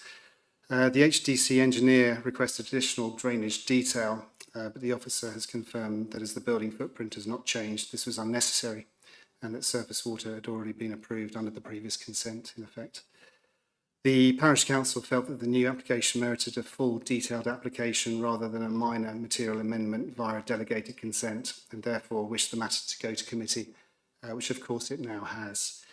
The case officer has confirmed that the amendments as proposed to the previous consent are not substantial, and this application has been subject to the usual interrogation, neighbour and public consultation. There have been no objections from any of the neighbours, as mentioned before. The proposal is in keeping with the character and appearance of the surrounding area and has been carefully designed to ensure it remains sympathetic to this context. The key design principles, scale, massing and materials have also been chosen with care. And the revised plans represent what we think is a quality and proportionate approach to improving the existing building. There are, however, a few technical aspects of the build which you may wish to know and have more clarity on. Firstly, the ridge height of part of the single storey has been raised by approximately 60 centimetres. This wasn't an arbitrary change. During the construction process, it was discovered, despite prior surveys and trial pits, that the existing footings were inadequate. And as a result, to provide sound foundations, it became necessary to raise the internal floor level. To preserve the internal volume and maintain the quality of the living space resulted in a modest increase in the ridge height of the single storey element. We believe this adjustment is minimal in visual impact and was driven by structural necessity rather than any ambition. It sits well below the adjoining house to the north, which is on a higher ground and is 2-storey and is shielded from, and it's also shielded from Hatch's house to the south by the two-storey barn element of the building where the height has not changed. Secondly, the chimney stack was removed due to safety concerns. It was found to be structurally unstable. As the chimney is at the rear of the property, it was not felt that this had a material visual impact. And finally, there was reference to a limited sunken terrace to the east of the property, which was designed to accommodate the natural topography of the site. The garden to the east sits at a higher level than the internal ground level of the building, and this terracing allows for protection against damp penetration to the east wall and provides a usable outdoor space while respecting existing ground levels in the majority. So in summary, the works undertaken, we believe, are justified by sound reasons, are modest in scale and are in keeping with the context of the area. And I respectfully ask the committee to support the application, recognising both the challenges that arose during the process and the response that has been made. Thank you. Thank you very much. You can come back on, Jason? No. Okay, no comments from the officers. I will open this to the committee for discussion.